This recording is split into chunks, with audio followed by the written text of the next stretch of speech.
All right, folks. What do you get when you have a Eagles fan, a Cowboys fan, and a Giants fan in a room together? You get episode 2 of Weekend Warriors, which is brought to you by Weekend Warriors Studio. And in episode 2 of this podcast is what we call the group therapy session. Here, across from me, I would like to introduce to you Will Bruner. I'm a Dallas fan. You didn't know? He's a Dallas fan, sadly. Yes. What do you mean, sadly? Oh. I'm an Eagles Saw fan. that Cardinals game. I'm an Eagles fan, and we have our producer in the background, which you won't see, but he is a Giants fan. Yes. Sadly, the reason why he's not on camera is because he is a Giants fan, and he doesn't want to be seen. And I have a face for radio. How's that 40-0 feel? I have a face for radio. I'm being honest with myself. So it's... You're gorgeous. You're gorgeous. No, he's not. He's a Giants fan. And you're ugly. Oh, my God. This beard? Look at the beard. I look like a cowboy. All right, yeah, give that to me. Yeah, good. A lot of disappointment coming your way. You know one thing I realized? Do you guys know any Lions fans? No. My dad and I were asking the same question. Right? I don't know a single Lions fan. I realized that because I was watching the game last night, and I'm like, there were more I know Vikings Packers fans, but I don't know any Lions fans. Because they were hiding for a long time before they got good. They're going to come out, like, get them week 5. Right. And that's when you're going to start seeing them. Do you know any Lion fans? No, I don't. I don't know any They weren't Vikings too brave fans. until recently. Right? If there are any Lion fans. I mean, I think within the group of people that I know and everyone I've met throughout 32 teams, 31 people that like these teams, but I've never met a Lions fan. I never met a Lions and a Vikings fan. They're the only two. I've met Viking fans because I'm an Eagles fan. That's fair. They've been through some shit. There are too many Green Bay fans out in the world, for sure. Like, they're just scattered. Green Bay. There's very scatterable those fan base. Those are the fans that's from the bleed over. From, like, the Favre days, Favre, Rodgers, you know. Yeah. Jordan Love, you know, we don't know yet about Jordan. I mean, last night. Well, he I give you that. No, you know. last night wasn't bad. They came back the last half. They didn't look strong the first half, which is I think their only demise. But I mean, there was that time where Green Bay had a pick six, but they called it back to some kind of flag. Yeah. So I was like, oh shoot, I should have started the Green Bay defense, but I'm just glad they not. Jordan So Love. back. We're also in the same fantasy league, so Will, myself, and our producer, 3-0 our unknown producer, is in the same fantasy league. So here we go. We're going to start with the news stories of the week. So here's our topic. Okay. China plans to take back all of its giant pandas from U.S. zoos. The animals have been a sign of political goodwill, and their relocation could signal rising tensions on the U.S.-China sanctions. Meaning after next year, there will be no pandas in the U.S. Now, there are 7 pandas in the U.S. at this moment on U.S. soil, 3 in Washington and 4 in Atlanta. So after next year, we'll never see a panda on U.S. soil. That's actually bewildering to me because I thought like they have like a very strict like mating season. It takes them like they're too stupid to mate, so that's the reason why they're endangered, and that's why they gotta put them inside the You ever see they're too stupid to mate. They're too. That's one of the reasons why they are endangered because they are just really bad. I mean, they're clumsy animals. You know? But okay, sure. Maybe they're stupid than that. I think they're genius because if you haven't seen Kung Fu Panda, then of course you see otherwise. But I think that's crazy that there be tension, with China and the United States. China. But like, that's not the last straw. Like, it would be so funny to me if that were the last straw. If you're like, you know what? So what's next? They're going to take away Chinese food. They take Nintendo away from us now? They're going to take Jackie Chan. Oh, that's a ban. Oops. Hey, listen. You can edit that one out. Yeah, no, we ain't editing shit out of it. The white guy's racist. Once you take Jackie out, it's a war. Show my trucker hat. You guys know what the sanction are? Sanctions? What they are? I never heard of that one. Sanctions are from the U.S. to China. Let's hear it. There we go. We're down this list, and here's the sanctions that were started under the Trump administration. It's the ban of Hawaii, and ZTE equipment, which is basically their technology and services that China has, that they have owned. It's also the currency manipulator designation. In August of 2019, the U.S. Department of Treasury designated China a currency manipulator, which resulted in China being excluded from U.S. government procurement documents. The designation was withdrawn in January 2020 after China agreed to refrain from devaluing its currency to make its own goods cheaper for foreign buyers. Another one that went underneath the Trump administration is sanction under, Jesus Christ, Uyghur human rights. Oh, you're from the Uyghurs, the Uyghur Muslims. It's not with a U. No, so they're in those are Okay. they're in people say concentration camps, but they call them detainment centers. It's like it's supposed to be like these educational detention centers for them. The fact of the matter is they holding these people captive just because they're Muslim, and they bar them from this one. The Uyghur Rights Policy Act, and I'm reading this, and I'm getting this from Wikipedia. Consider the source. This is the reason why I say it the way I said it. It's from Wikipedia. Look at the author as far as some guy. Who knows who he is? With typing with one finger. On like, July 9th, 2020, the Trump administration imposed sanctions and visa restrictions against senior Chinese officials. I'm not going to say their names because honestly, I don't know how to say their names. And you don't want to sound racist. You just don't. With sanctions, they and their immediate relatives are barred from entering the U.S. and will have U.S. assets frozen. In response, the Chinese government announced sanctions against U.S. Senator Ted Cruz, Marco Rubio, and other American officials. I love how they just called those two. They called you on other. They're like, and other. I mean, is that where the pandas are in those states? That's the reason why they're taking them back. Okay, that's where. Yeah, exactly. That was like the whole lead up. It's just like, you know what? Freaking pandas. You want rights for human rights for the Uyghur Muslims? Give me about those goddamn pandas. Ted Cruz. Ted Cruz loves his pandas, man. Yeah. What's that one? The one panda that he has. The one. Love my There was pandas. also a prohibition of investment in companies linked to China's military. So then we have sanctions under the Biden administration. Russia invasion of Ukraine. Sanction of Chinese semiconductor industry. Yo, Calvin, not to cut you off, I'm surprised you could read that. Like, was that typed out by Biden himself? What? It's like, what? I'm pregnant. Yeah. Shoot. One. Oh, God.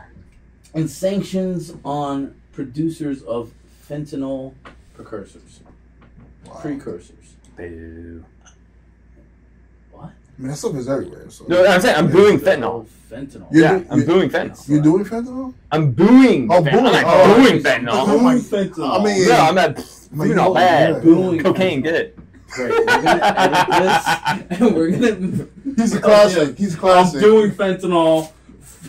Fuck this. He's classic. He's like old school. He's 80s. Like, oh, give me cocaine. So that's one of our Pure topics. It's basically China is taking away the pandas. So I feel like if you are in the states of Washington and Atlanta, go see the pandas.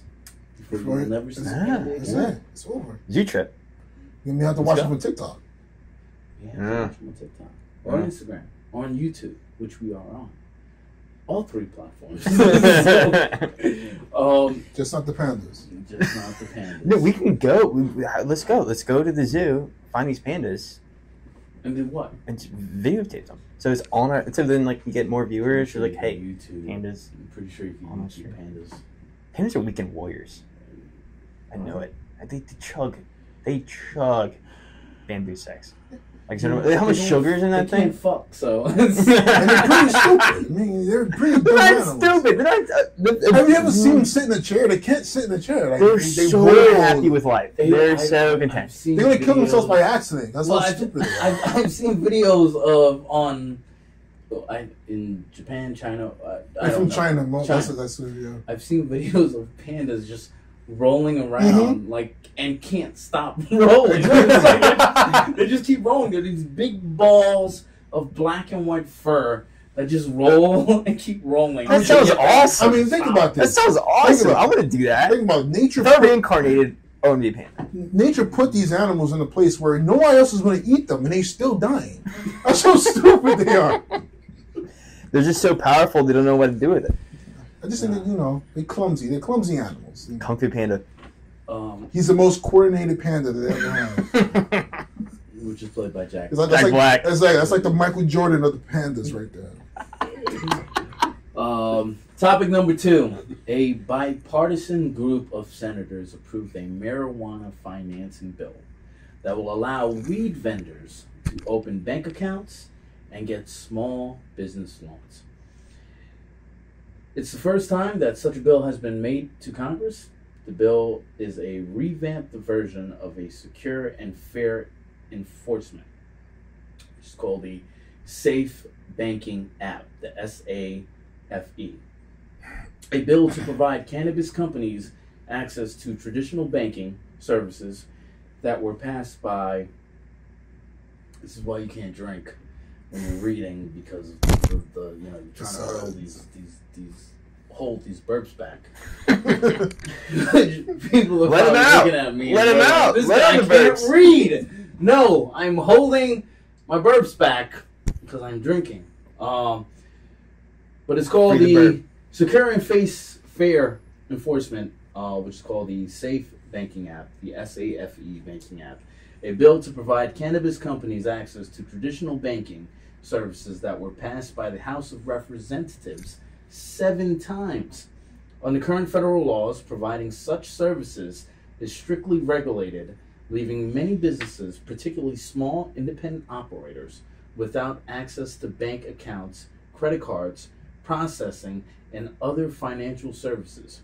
As a result, many businesses operate strictly in cash, leaving operators and their customers and staff vulnerable to crime. Full circle. Yeah. It is a full circle. But that's what happens when the government gets involved with everything.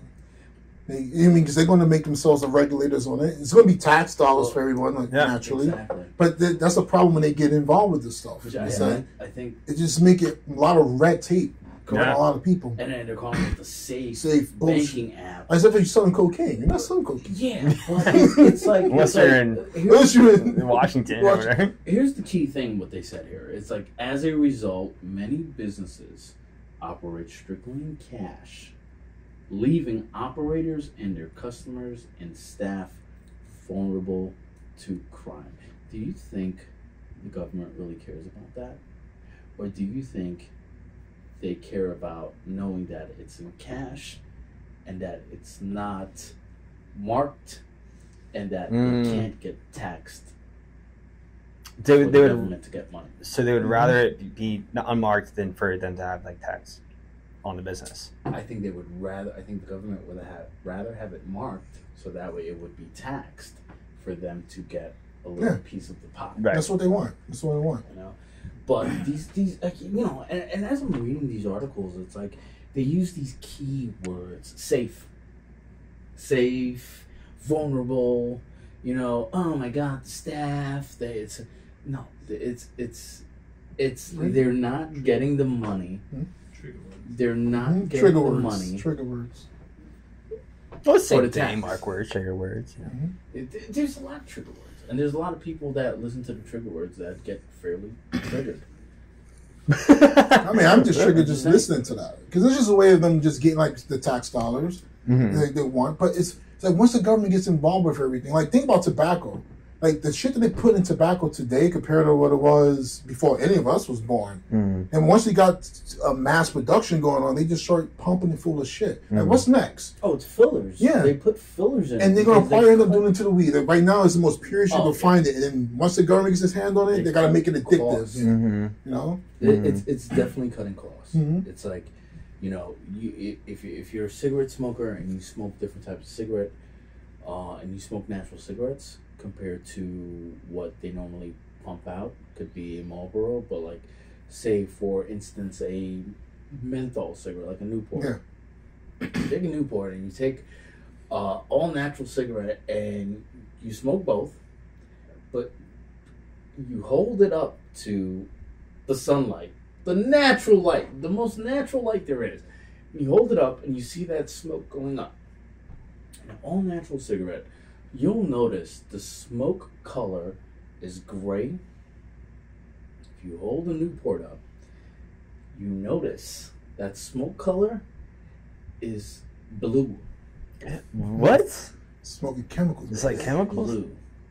Don't they put like rat poison in that shit? I mean, Fiberglass? I wish cigarette companies would put the ingredients onto a cigarette package. Yeah, right. Like, what really goes into it? It's There's like, no 'cause way. There's always hearsay about rat poison. There's always hearsay about fiberglass.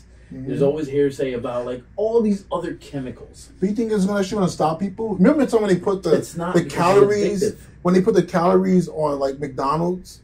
Like the guy is No, still, right. he's still gonna go and order that Big Mac and cheese. He's like, oh, it's like 4,000 calories in one sitting. I'm like, I'm on my bulk phase. I'm gonna eat this. I'm gonna eat this. I'm bulking. Yeah. My heart skips a beat a couple of times. I'm What the bulking in fuck? my belly. Bulking my belly. Yeah. Bulking I'll go to the gym tomorrow. It's gone. It's gone. Yes. Yeah, it's gone. 4 minutes on the treadmill. 4 Oh, calories. gone. Gone. It's almost like I never urinated. All right.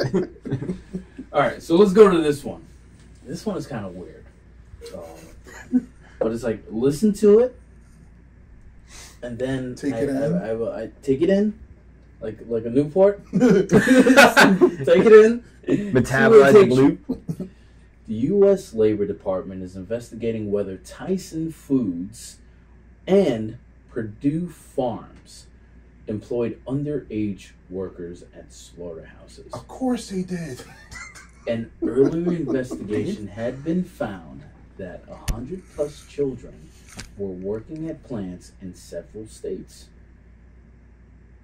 So, that's the study. It's an ongoing study, right? But what you read, what I just said to you, depending on who you are, you take it as however I said that to you, right? From the first sentence, is it did? Like it's like not happening anymore, or like it did happen? Investigate. It did happen. Investigate. Well, Here's.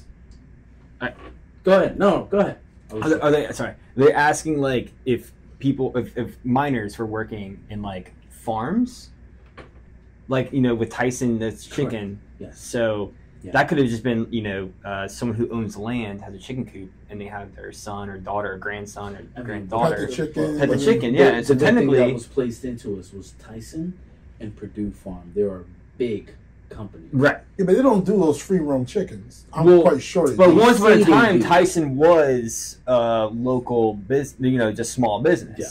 And so if they're investigating 180, I can't see a world where back in 1991, you had miners working at a factory. Here's the kicker. Okay.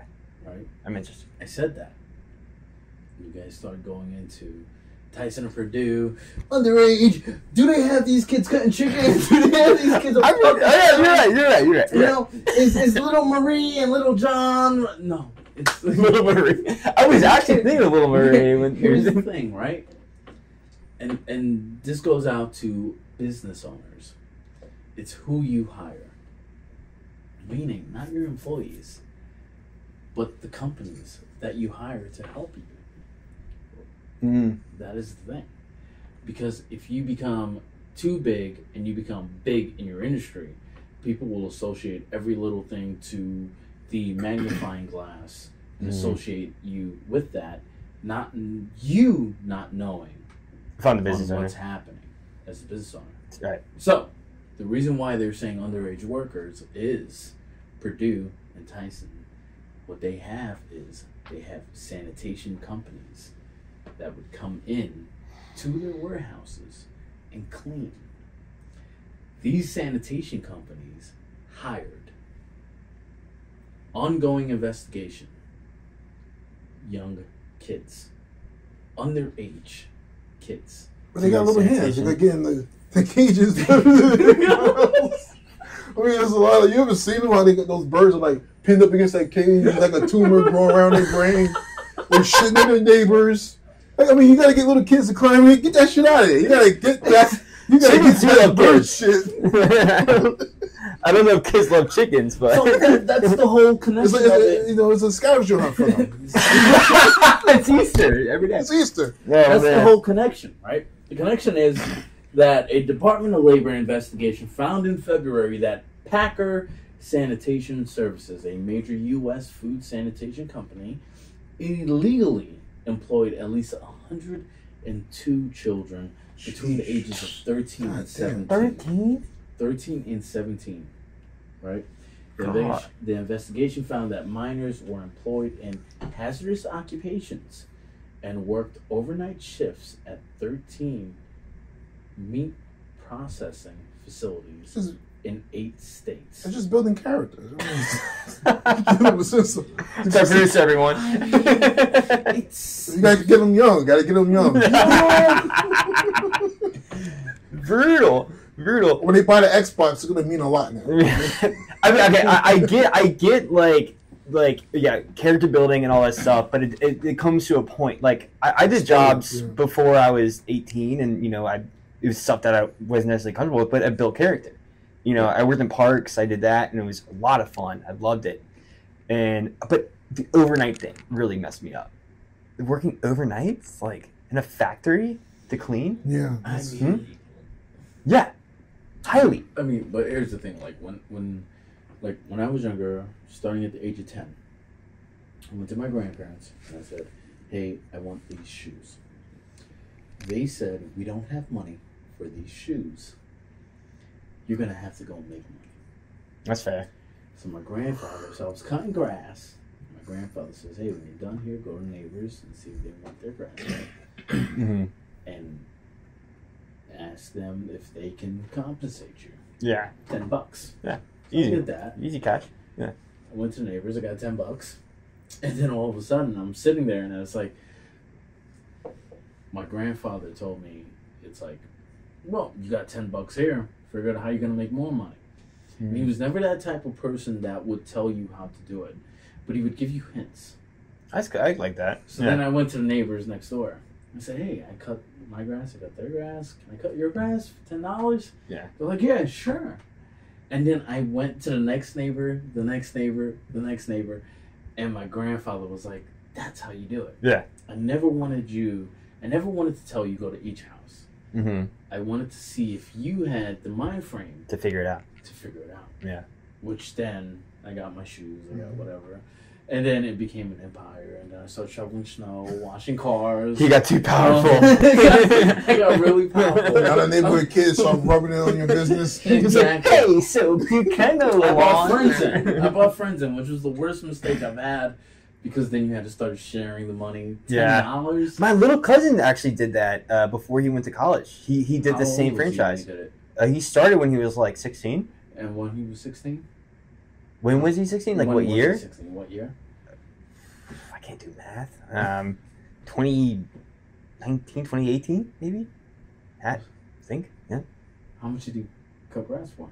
Oh, that I don't know. But he started getting, more and more word of, oh, this is the guy that you called for your lawn to be cut. Got it. And then he started incorporating employees.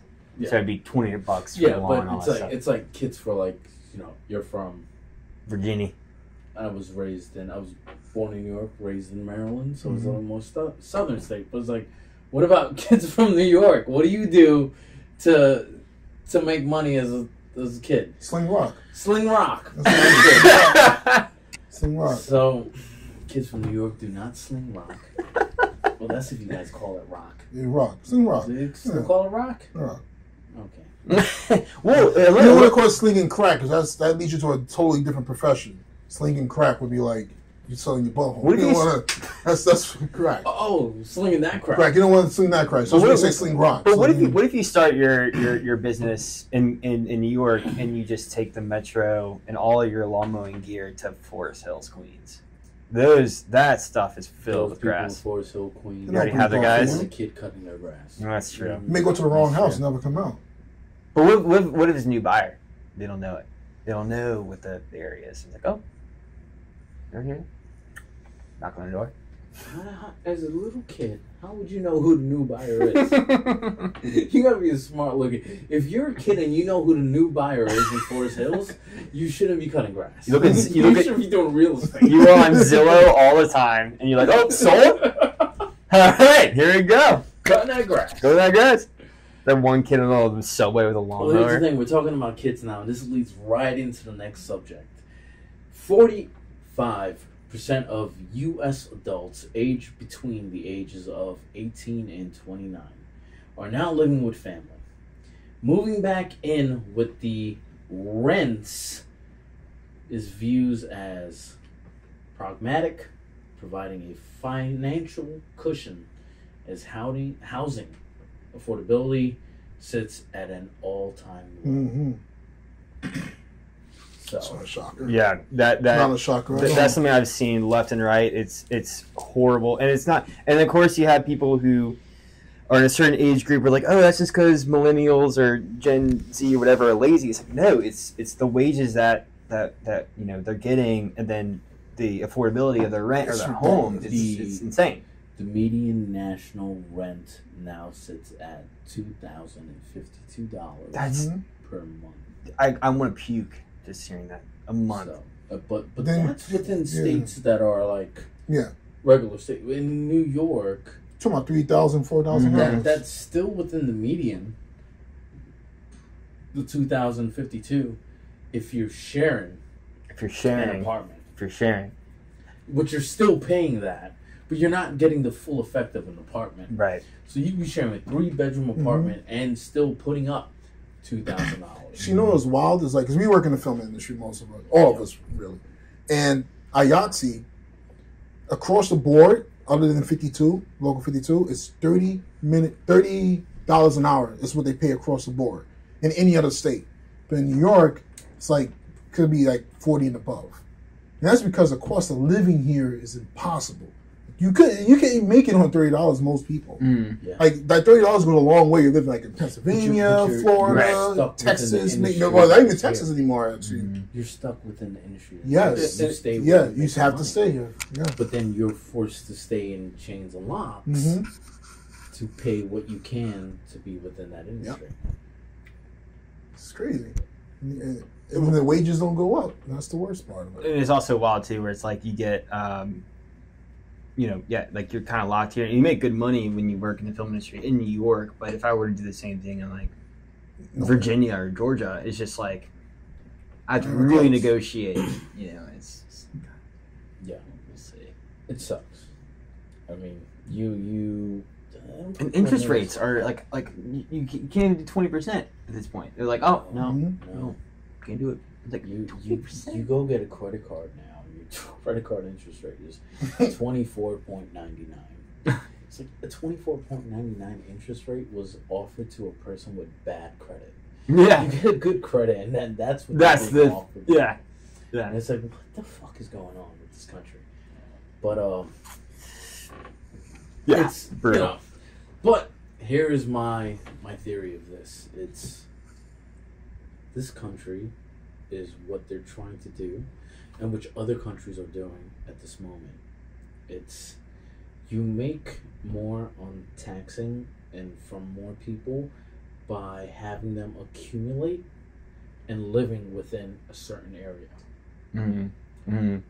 So they're building these apartment buildings that have all the amenities that you can have.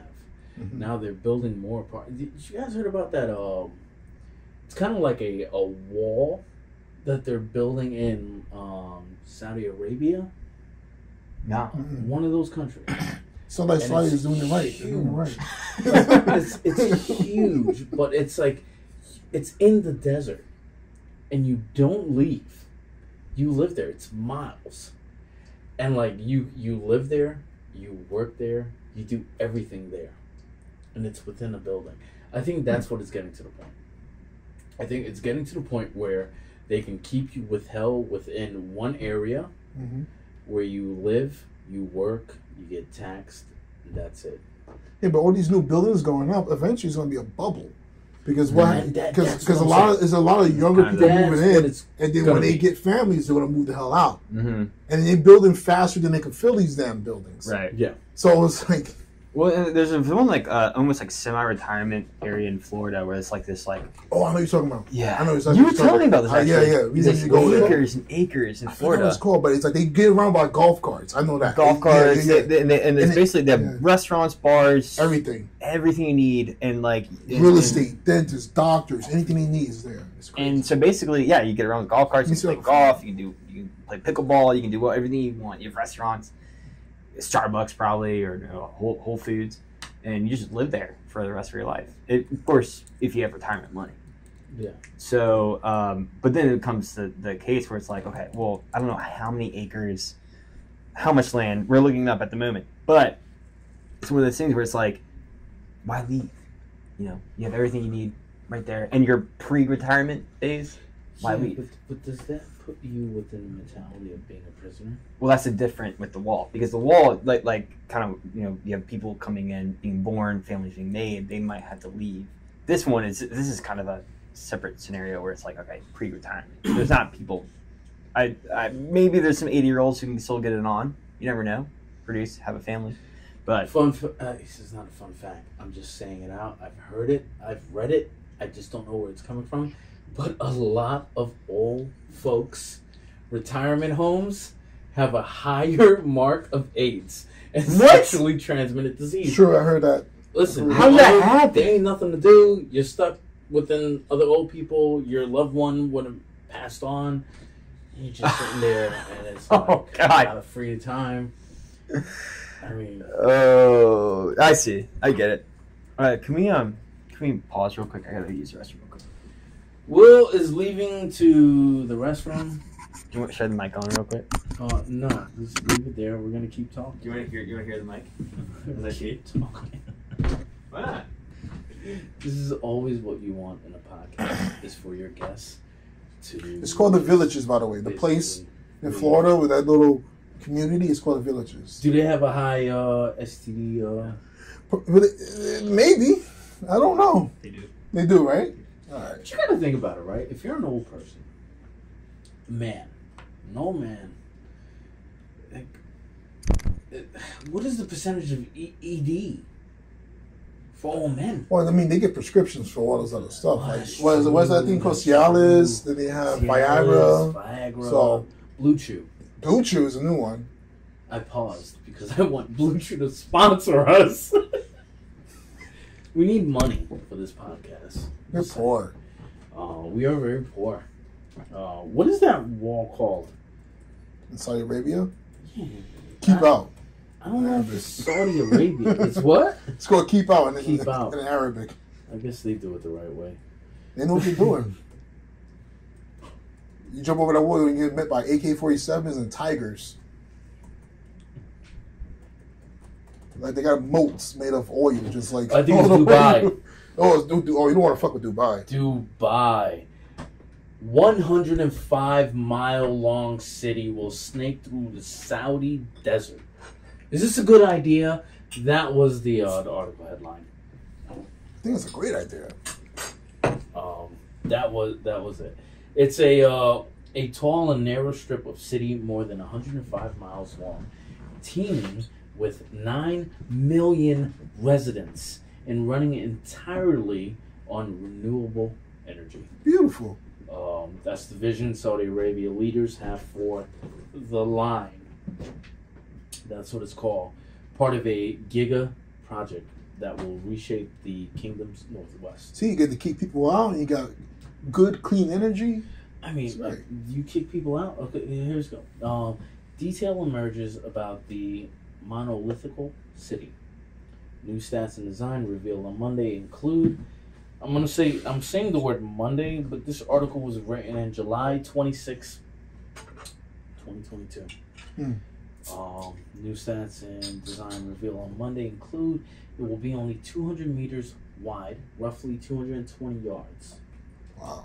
220 yards. They got the money to do that, though. They spend a lot of fucking money. If you want to think about 220 yards, think about a football field. A football field is 120 yards long. So, double that. And reduce to make it 220. It will rise. Math here, folks. Math is math. I hate math. It will rise 500 meters above sea level, which is higher than the Empire State Building. Jeez, that's a wall. Residents will be able to run errands within a 5-minute walk. There will be no cars or roads. High-speed rail will carry people from end to end in 20 minutes. Folks, you're talking about 105 miles long. And within 20 minutes, you will get there from end to end. Sounds like a bigger Manhattan. It will cost bigger, better now. hundreds of billions of dollars to build. Construction has already begun. Saudi projects and calls for 1.5 million people to live in the line by 2030. It's just like 5 years, basically. 2030. That's insane. It's in Dubai? In Dubai.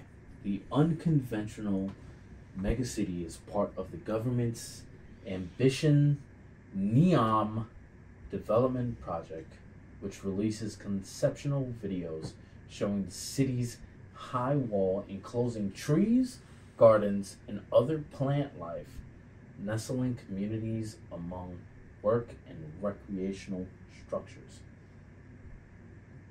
That's insane. It's like, but like, so, I know there's a whole wall situation, but can you leave? Can you, like, and then come back? Where are you going to leave? It's built in a fucking desert. I mean, look at that. Yeah, but we've got to go see, like, a here wedding. we go. We're going to look at this one. Skip it. Skip it. This is an ad? Wait, is this the ad for it? I can't tell. Or Whoever this is I Am Legend. How can we play the audio? Oh no, she's going to the world. She's traveling to the new wonders of the world. They're going to the park. She's flying. Oh, that looks cool. That's like the High Line. Multiple High Lines. Yeah, just hit the button off. I feel like when they do these, it's like it never truly comes out to look like how they are expecting it to be. But I get where they're going for. That's the wall. It looks terrifying. Are people going to be floating like that? They should have advertised. Fucking made it seem. They should have advertised the wall. The wall looks. You better be flying and building in this world, but only at a certain height. That wall looks like terrifying to me. That looks like something out of Dune. I don't know. I don't know. If I had no other option, sure, but. Sure. What do you mean if you had no other option? Because we basically live in New York now. It's the same thing, but bigger. With a wall. With a wall. Not the Hudson River. I mean, what do you think? Would you live there? Like I said, everything that I just called out. If I know they have a wall. If I were like a baker, and I know I'm not going to be doing much traveling, sure. I mean, but you okay? Here's what we're going to bring into. You have those people that, knowing that you're calling it the wall. Yeah. You have those people that are like, I don't mind living there because I have everything that I need. What do I need to go out and do what? Then you have those people where it's like, you build a wall. I'm not saying behind the wall. Yeah. So it's like, what? Claustrophobic. It's It's very terrifying. claustrophobic.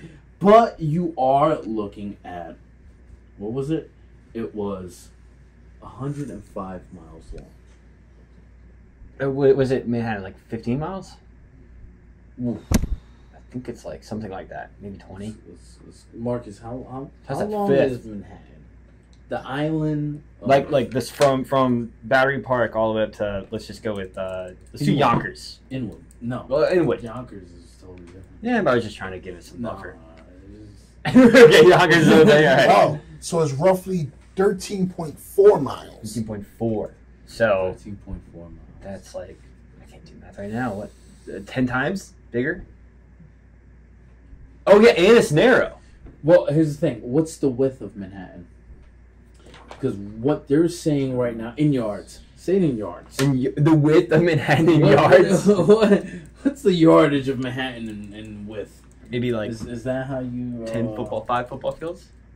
Yeah. 5 miles? Is it 5 miles width? field? Because they're saying the line, the wall... Is it the line or the wall?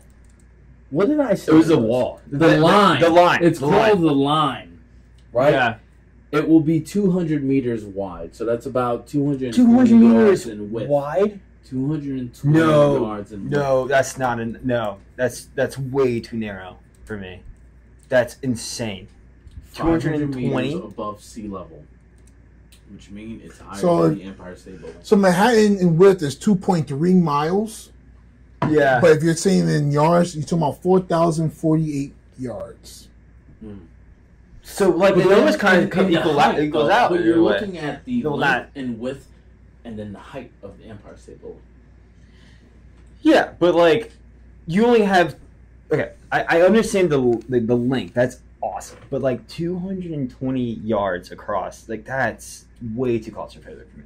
That's insane. How do You you- can almost wave at your neighbor How from there, That's like- kind of true. from wall to wall. But it's like, imagine for like some of those guys out there, which we know a couple of those guys.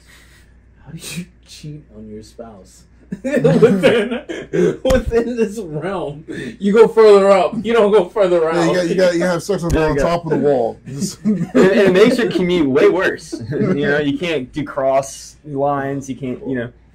That's brutal. I don't know. That's crazy. No, that. So That's crazy. you had me at the length, but you lost me at the width. But then it goes back to the 45% of U.S. adults that are 18 to 29 now living with family, moving back because they can't make money off of their jobs and their income, so they have to move back with their family. Mhm. So how do you prove that when, like, let's just say you're a family in the line, living in the line, and your son moves back with you, and you're like, no, motherfucker, go back down 5 floors because we don't want you up here. Is it like the Jeffersons? Kind of. Move on up to feel better. Like, it's like, how does the social, like, how is that built within an area like that? 102 miles, whatever yardage. Like, does the rich stay on top? That's what they do in India. But Like, a it's lot of like- the rich people sit on top and they look down at those Yeah. shanty towns. It's like, how would that be? I want to see how that would be. Like, where would you put your middle class? It sounds like some dystopian future. Yeah, You know? I think a caste system would It's- almost immediately be put in place as soon as you get there. Like, as soon as there's like a whole population there, a caste system will arrive. Hey, No matter, Will yeah. I don't think it wouldn't be a middle class. You can't afford to be a middle class living in that place. I think. But it would still, even if you are all middle class and you who's get going there, to- I it mean, would what would the still middle happen. class? But The here's the guy thing. who's worth $2 No, billion, no, the next but guy here's the behind us buying 1.2 billion. That's the middle class. Well, here's the problem, right? If you're building this X amount of miles, Mhm. X amount of width, who's cleaning the toilets? Who's Right. cooking the food? Who's fucking cutting the onions? Who's doing that? And where are you putting that? If it's built in the middle of the desert, these people can't leave. They're going to have to stay there, right? So they're going to have to live there. So where do they go? Because you don't want the guy that's fucking chopping onions living next to the guy that's fucking a billionaire. Yeah, who has like investments in like oil Exactly. and So where does private the jets. guy chopping onions go? And where does this guy that just sits back and make millions upon billions stay? They live on the outside of the wall. They have their own little penthouse and Yeah, it's like a all on the little wall. corner. So here's the thing: do you build the line, and then everyone that is rich stay within the line? And where do those people go? The onion choppers. Let's just call them that. The onion choppers. Where do they go? They go outside of the wall. Or they live like a little. They live like a little compartment inside the apartment. Like That's they what I want to know. They come out of the kitchen ready to chop, and they what I go back wanna in their know hole, more their little hidey hole. Well, at least they have better access to leave the line if they could. I wouldn't want to live in a place like that. I mean, Closed off. You lost me at 220 yards. You lost me there. No, hell Yeah, no. but in height. Think about height, though. So it's just weird, you know. Yeah. But it's like. But if I could still travel, if I could still get out and be like, yeah, I'm trying to catch a flight to, Timbuktu to catch a wedding. Can I still do that? And I think you can. I don't think they're holding you captive within that area. I mean, we don't know. We don't know what I mean. I think. Here's what it's gonna be. Like, not. It's not. Here's what it's going to be. Here's what it could be. Yeah. What it could be is you can live here within the line, but you want to go catch that wedding in Timbuktu. Guess what? It costs you $20,000 to get on that plane. Honestly, it just sounds like it's a circle jerk for rich people. That's what it is. That's what it is. They just it's like putting your little stamp on the world. Like, look at me, I'm rich, I'm sitting on high. That's what that really is. I wonder if it's gonna fail like the Hudson Yards kind of failed. Like, well, the Hudson Yards failed because people were just throwing themselves off like idiots. Yeah, that did happen. Those apartments, that area. No, they they built like monuments and stuff in the Hudson Yards, and like people were going there and jumping off. Oh shit! It was a thing where it's shaped like a honeycomb. Shaped like a honeycomb, and it was meant for people to walk up in levels in a circular way going up. And you can see different parts of the city as you're going, New Jersey, all of that. And there were some people that just walked up there and jumped off. And it wasn't just one, it wasn't two, it wasn't three, it was a multiple. And during COVID, which is like during COVID. So these people misunderstood the monument. They thought it was a suicide statue. It kind of turned into that. It was like organically. But the thing is, they're trying to make it into like Battery Park City. Like, they're trying to make it into that. So you had a bunch of like apartment complexes there. They had Equinox and Whole Foods, a Starbucks, like, what's it called? WeWork centers. And they're trying to turn to that. And it just kind of, I don't know if that was one of the reasons, but it kind of slowly turned into like an artwork. We don't want to move to Hudson Yards. Yeah. And also, like, I mean, most of those places are bad. Like, they're really horrible in the sense of like, where they place these things. Like, I forgot, that New School, I think it's called, the school? New School, World. That school is right across the street from the projects. Yeah. And none of the kids who live in the projects could actually go to that school. So it's like, you're right there on that one, just for a street, you got have and have-nots. Rich and broke ass. Like, it just... Yeah. It's so prominent now, especially like, now in Harlem, too. Like, these new buildings coming up, and it's like, come on, this is... literally out of what's that movie? That old movie by the German director. It's like the genesis for Star Wars. Oh gosh, it's gonna kill me. Anyway, haves and have-nots. It's so night and day. It's bad, but it just sits there like an artwork. Now it's rotten, right? Well, now it's just an artwork. You just sit there and you just go there and you just visualize it and see it as an artwork. Yeah. But, I mean, speaking of artwork, here's one for you all. A Danish artist who was given a pile of cash by a museum in northern Denmark to create a piece for its exhibition on labor condition 2 years ago. You know what he submitted for his artwork? Let's hear it. 2 empty canvases. Saw this. Titled, "Take the Money and Run."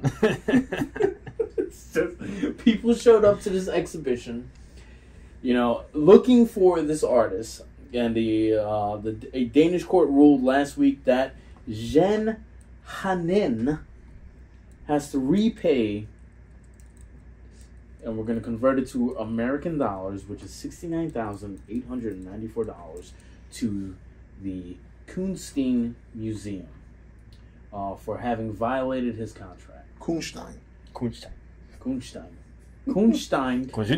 Museum. Thank you. It's violated his contract. His lawyer, Peter Schoening, said that the contemporary artist is appealing the ruling and declined further comment. Instead, he submitted 2 empty canvases, and basically refused to return cash after the exhibition ended. The museum took legal action. Hanen has denied having committed a crime and insisted he produced artwork. Okay, so I hate when artists do that bullshit. Bull crap. When it's like, oh, it's just me doing art and like all that stuff, and maybe it was a little joke for him or whatever, and it made headline news, which is now we know who the Zen guy is, which is probably what he wanted. But I did hear that he actually did pay back the museum. Oh, I heard that he did pay the fine of like $69,000. $894. Yeah, but I just hate when artists do that because it's like you're just wasting so much time. People showed up and stood there watching a blank canvas. Oh, and doing this And thing. yeah, Like, I get it. Take the money and run. Oh, I get it. Yeah. Okay, I get doing just one, but two. No, Just 2. I don't know how many people. Well, I'm just saying, if people showed up and they looked at this artwork and they looked at a blank canvas, doesn't it mean he proved his point? Well, that's what I'm saying. He proved his point, which is the one. Why do 2? With the one, it's like, okay, I don't appreciate it, but take the money and run. All right, whatever. My question would be: what kind of paper did he use? Was there texture? Was there? We got the? We have our producer showing us this is art. Image. This is this is an art. It's kind of hot. Our producer's just showing what is that? It. All right, so I had to bring this up. It's this lady. I cannot pronounce her last name, but it's something very Slavic. Whatever. Marina Abramov. Whatever. Yeah. Okay. Whatever.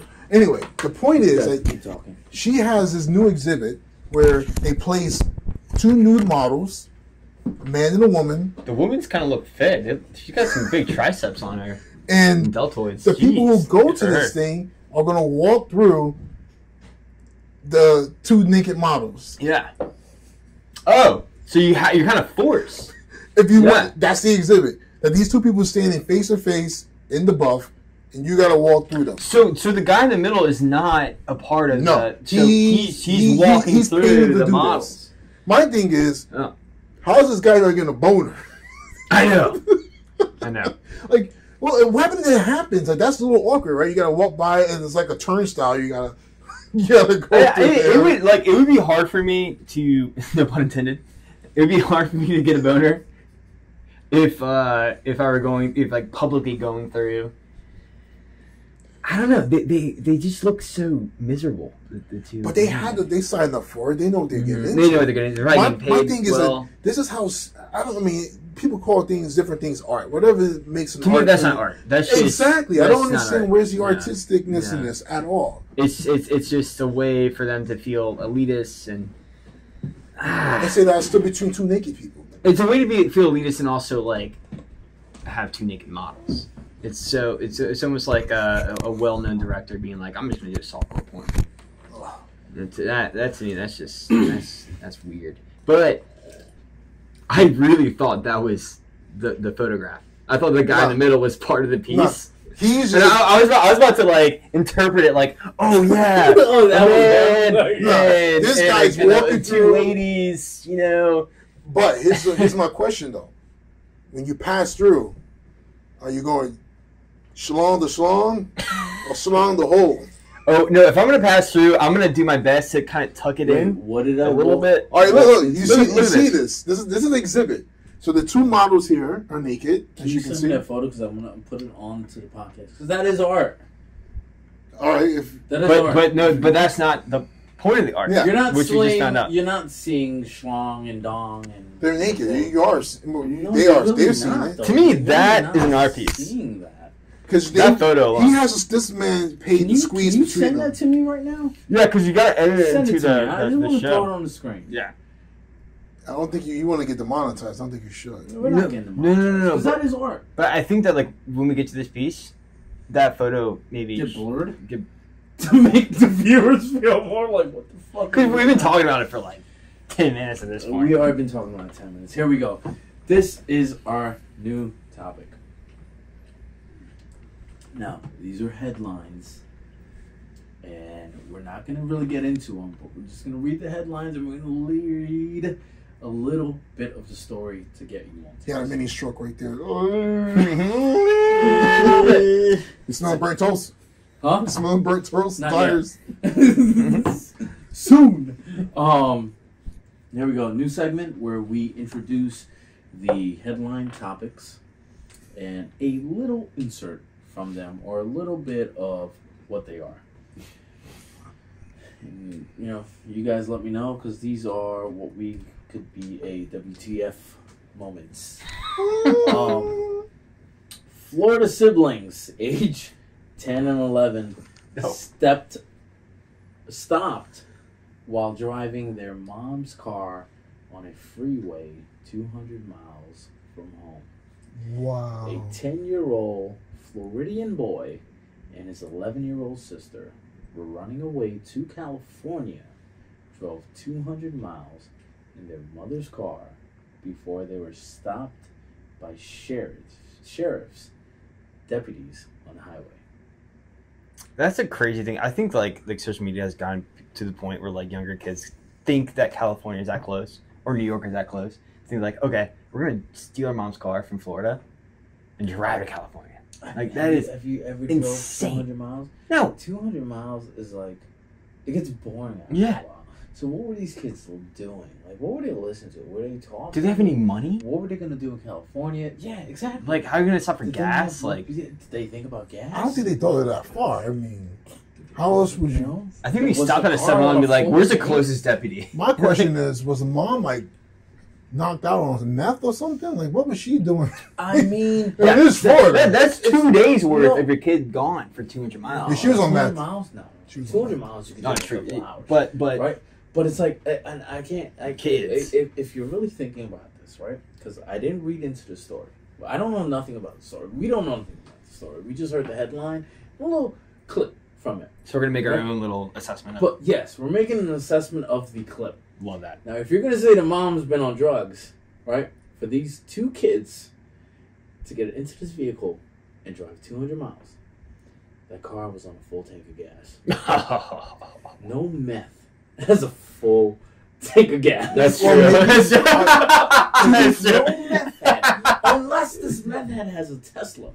We don't know what kind of car these kids are driving. I don't think a meth head has a Tesla. I think it's probably one of those high class meth heads. I mean, They're rich enough to. it's a functional meth head. Yeah, They put it out function- there. So it's really weird. That's benign.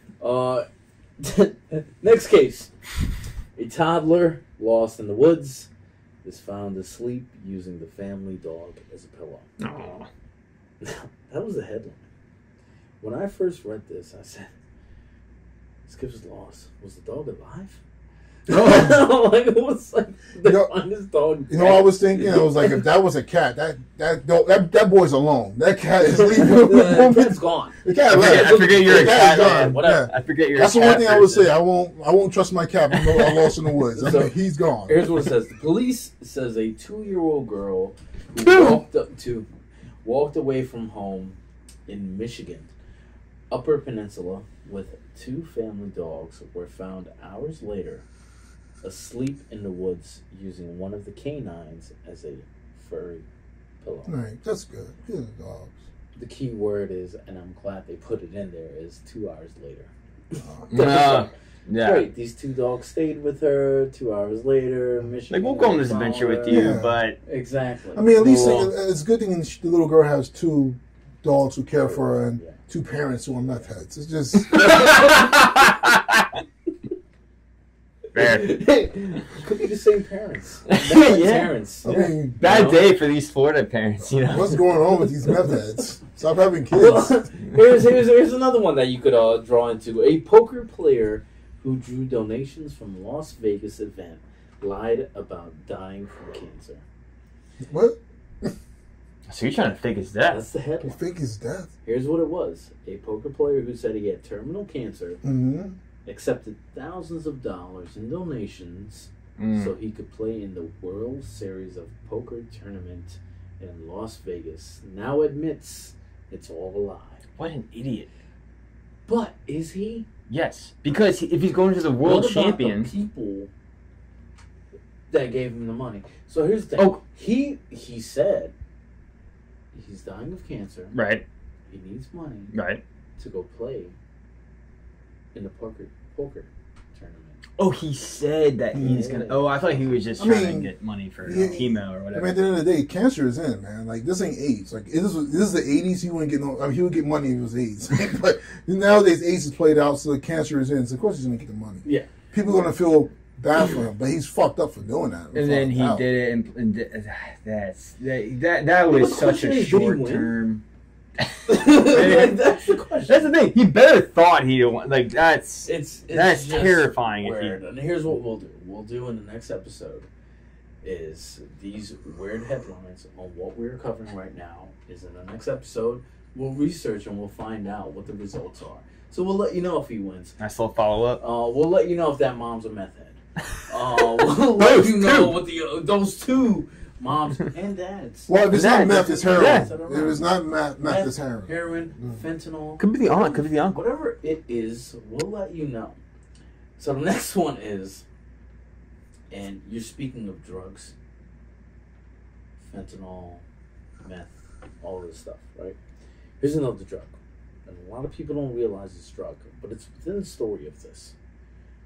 But the headline says this: Bears raid a Krispy Kreme donut van making deliveries on a Alaskan military base. Wait, hold on. Love Is these Krispy black Kreme. bears or grizzlies? I know Well, Alaska. Well, if it's Alaska, it's it's grizzly. grizzlies. Oh, let them have it. It's not black Let bears in 'em have Alaska. it.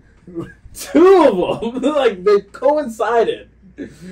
Boo Boo and Yogi said, "We're gonna go raid this." We got some Krispy Kreme. I smell them for the hot fish. Two bears have raided a Krispy Kreme donut van that has stopped outside a convenience store on an Alaska military base. That's crazy. Like, was the van open? Had to been a Grizzlies. Was it Had to been closed? Grizzlies. Yo, those. Yeah. Like, Oh, you don't stand in the way of those. Those are apex predators. I'd rather fight the tiger than a grizzly bear. I'd have to choose, I guess. No, it's But just power alone. Yo. Like, just a 'Cause those swipe things- of a paw. The paw would like kill you instantly. A tiger would kind of like mess with you a little bit. Be like, no, but the thing is, like, the grizzlies are. tigers go Mess for you the up. throat. They take their prey out. Like grizzlies really? pick at you. Like they What? pick at you. No. Yes. It's like They a pick cat it. with a mouse. But bears are. Like that guy, the one who died by the bear. What was it? Grizzly Man.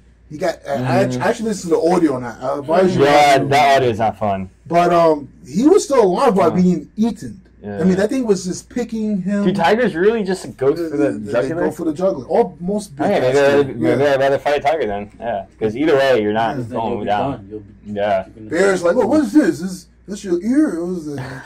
Let me see them lips. Let me see them The lips. appetizer. Hey, Bob, you should try this nip bug. When I was getting to the heart. You want some? Insane. Have you guys ever tried bear meat?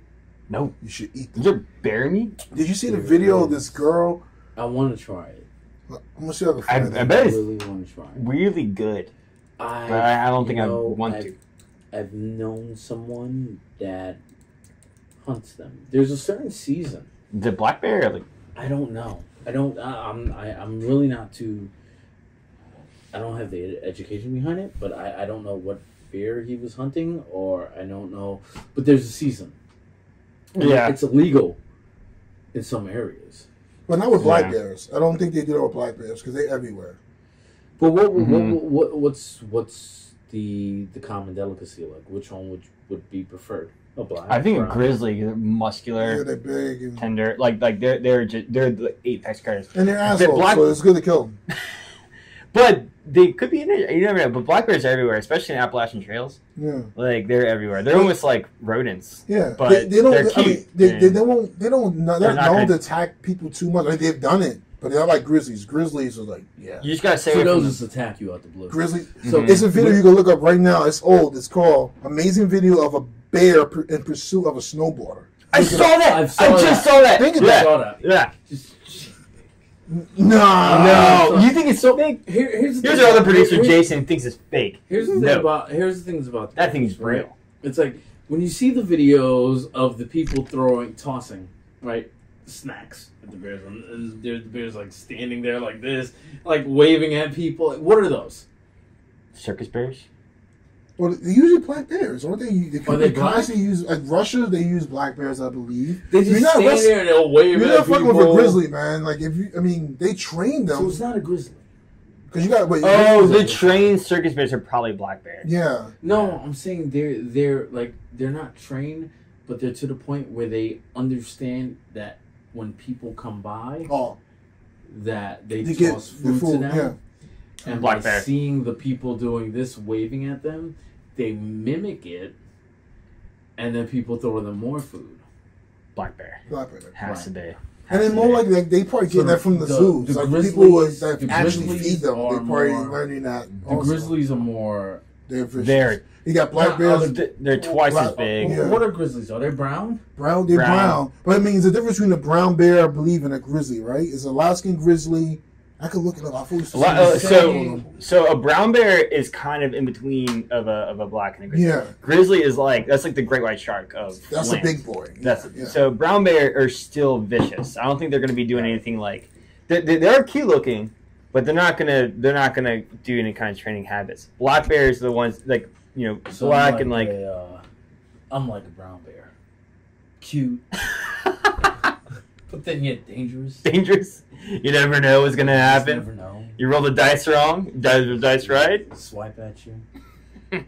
But, Yeah, but brown bears, they're the ones like, but that what you do have to be careful about if you're like hiking or whatever, and you see a black Well, bear. they consider mom, brown bears pretty much the and you're grizzly too Oh, close bears. to the that's cub? real. Yeah. Stay away. Got it. They don't Stay fuck away. around. Yeah, Jeez. yeah. At that point, you just gotta. Well, I'm not a professional on this on what to do, and I always get confused. But if you see that shit, just go the other direction. Just no. If you see a cub, the black bear Mama's there. cub, Mama's somewhere. walk the other direction. Mommy's there somewhere. Here's what I'm gonna say: is we are in the industry. We've been working in this industry for a long time, and folks, the WGA strike is over. 148 days. Good So, God. Jesus Christ. Now we're just waiting on the actors. Come on, actors. Please, SAG, do something. please. We need you. Screen Actors Guild, we love you all. We just need you to come back to work. Now, the date now is Friday, September 29th.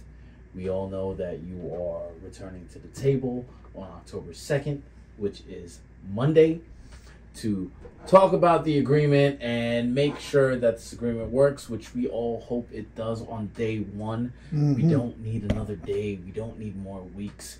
We just want to get back to work. We have friends. We have family. We have bills. We have so much that we have to do. Yeah, we have OnlyFans Financial. models waiting for me to pay that dollar. Right? He has OnlyFans models that Thank he you. has to pay. Which means those OnlyFans models probably have kids. Which means those kids need the OnlyFans to make that money to feed them. It's just a way where it's just small eat big and big eat small and then small eat big and medium and then we just need you actors to just solidify this. Fran Drescher, we know you can do this. We love you all. Just please, just want to get back to work. That's all we're asking for. So they worked on it, and it's now, here's the summary. of what the terms of agreement are looking to be, which the terms of agreement is September 25th, 2023 to May 1st, 2026, which is a increase by 5% on ratification on the contract, 4% on 2024, 3.5 on 2025, which is not that bad, and 3% then after every year. I mean, they got to come out to the table every 3 years, so it's going to change anyway. 3 years go by like that. Exactly. Increase on the health and pension contribution rate.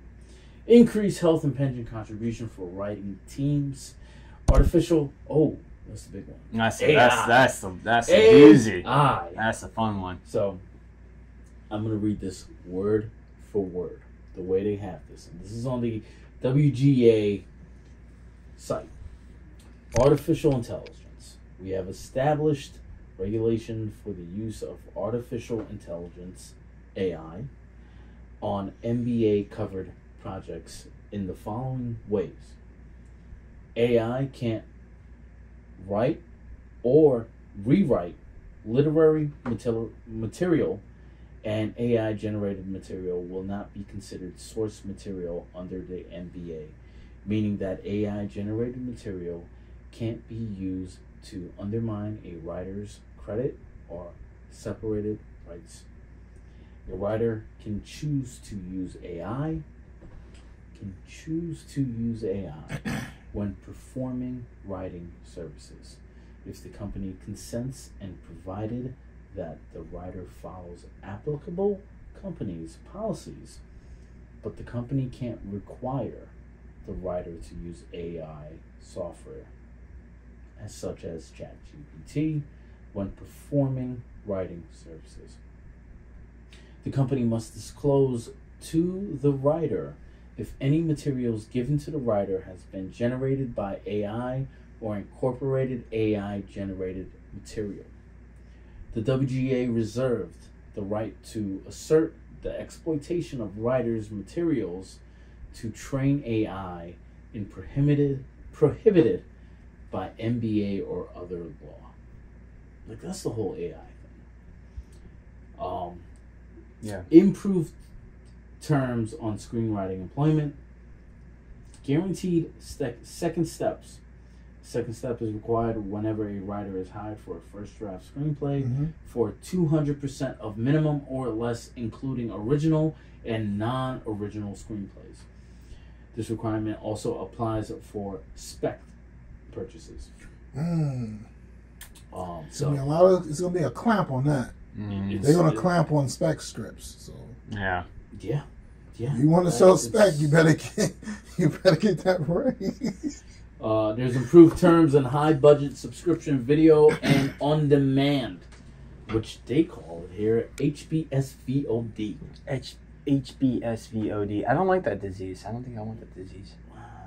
Sounds like a person. A writer sounds like a writer doesn't want that. Minimum terms for advertising supporting streaming, AVOD. Increased compensation for series employment, weekly pay, and staff writer script fees. Ooh. Terms of employment. Writer producers weekly minimums up to 9 weeks. So if you're working on a job up to 9 weeks, weekly basis, you get paid $11,370. Oh my a month. Gosh. A month. 10 to 19 for 9 weeks. months. 10 to 19 weeks, you get paid up to $9,476. Better get that 9-month deal then. 20 plus weeks, $8,524. That's weekly. They're getting 11,000 weekly. Weekly? Is that right? Weekly? If you're doing a 9-week job, you get paid $11,371. Mind you, a week. That was on the deal. The last one they took out. The last deal they put forward, they had that pay. They didn't take that deal. A week. Dude. So here we go. I don't feel bad for this strike. Development room. I never premium really did, rates up to 19 weeks. If you are a staff writer, year one, $6,959.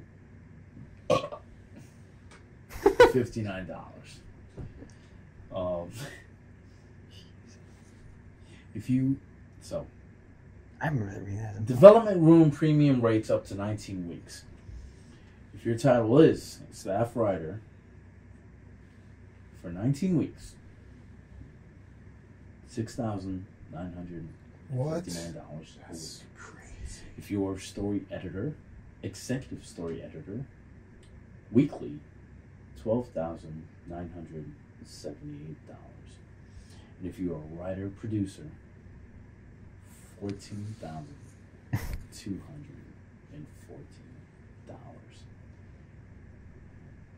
That makes sense for a story editor.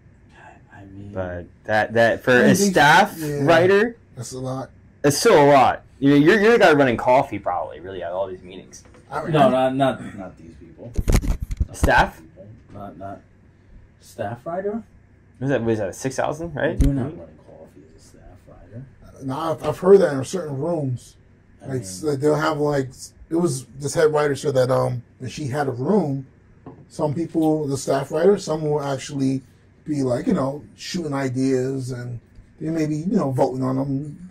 But the other ones were getting coffee and lunch for the day and sandwiches. Yeah, it's like trying to help, trying to put my name in there. Because you want to keep yourself. You want to keep yourself in the Rolodex.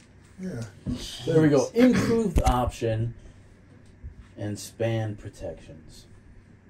The salary limit under which options and exclusive whatever protection applies will increase from $325,000 to $350,000 a year. Jesus. There's also been subscription streaming services changes, showrunner training program.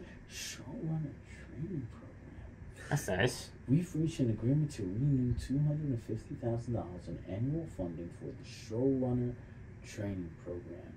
Folks, I've been a part of this industry and I've worked myself up from around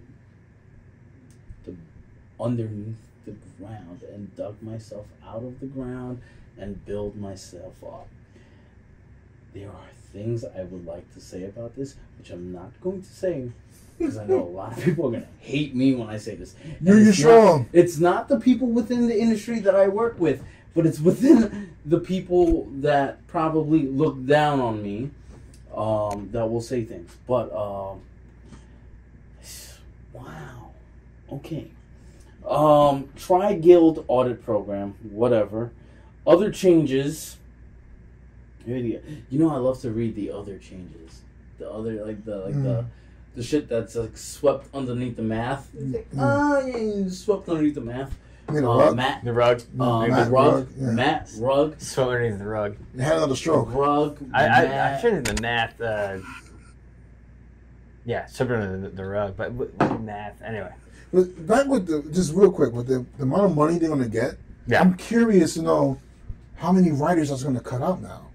Because now you're going to be... What do you mean cut out? Because if you're paying someone, let's just say the top dollars, that $11,000, right?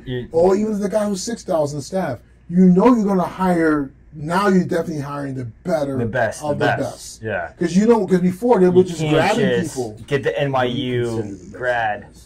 I mean, that's their question. Well, I'm just saying, put it this way. I'm not saying Quentin Tarantino, I'm not saying these people are Aaron Sorkin, but if you have a writer who's Aaron Sorkin style writing, that level of screenplay writing, you're going. That you're doing. It's a lot of multiple factors that you got to put into. Yeah, but you also want to. But you're paying me more now, so that means the competition is going to get stiffer. Right, exactly. Yeah. Because it only gets stiffer on the producers, though. But they don't want to pay weak writers anymore. They're not going to pay a person $11,000. You can't write me a solid story. But a lot of people don't even understand what a solid story is. Well, that's the problem. Stop getting these guys from UCLA and NYU. Producers don't. Gunshots. Will shooting at people. Actual people do not write. No, but a lot of producers it's like this whole game is by numbers. It's by numbers, by viewership, by all this stuff. It's like people don't understand what the true natural viewership wants. Like when you look at back then in the 90s, right? Viewership really counted. because it was only that what was broadcasted on TV is what you get the true numbers for. You look at, like, you know, a lot more viewership now goes towards social media. I'd rather sit my ass and scroll on Instagram or TikTok or YouTube and look at that stuff than what's on TV, because you don't know what's even scheduled anymore. Remember TV guides? Remember TV guides? You just go through the TV guide, know what's going on next week. Like, all right, I'm gonna get ready to watch that one. Like, that's what I'm gonna watch. Or it's like it gets to the point now where it's like people don't like. You always had what they call cooler talks. Now, cooler talks were on certain days for certain shows were on cable TV. Everyone got together and talked about it, and would always say, "What do you think's gonna happen next week?" And then wait for next week and watch it. Now you have binge watching, and the problem, what happened was binge watching was you watch a whole show, and then you go to work, and then you talk about the whole show from start to finish. Now, it's what they're doing. They're backtracking. Right, so when you look at Netflix and you look at Prime and you look at all these other people, they're releasing TV shows bi-weekly now. And now people are so used to binge watching that now they're like, why do I have to wait next week for another show? They get pissed off. Yeah, but here's the thing though, like, to the quality of the writing, if you think about those films, the things you just mentioned about, the cooler talks, like when people, did you watch this? You know, on Netflix, they got, I think it's Amazon or Netflix, they have like that binge-worthy sort of show, like the ones people want to watch. Those are few and far between, man. Like, think of like someone that was on Netflix, Stranger Things. You got Stranger Things. Like, those are the shows where you like everybody's watching Stranger Things. That's like the ones that reminds me of like back in the day when you would watch those shows that came out in the 90s or 2000, people would talk, oh my God, did you see the episode? Well, also had a nostalgia effect to it, which adds to that element. But now, you have so much content. So much content. And a lot of the content is not even on the level of Stranger Things or any of those shows. They're crap. And that's when the writer's going to start getting hit now. To piggyback of what you're going from, the conversation nowadays that you're having with other people are, hey, did you see this show? No, I didn't see that show. Did you see this show? Did you see this show? Your conversation is now not within the realm of talking about a certain show, but trying to find out if that person watches the same show. Right.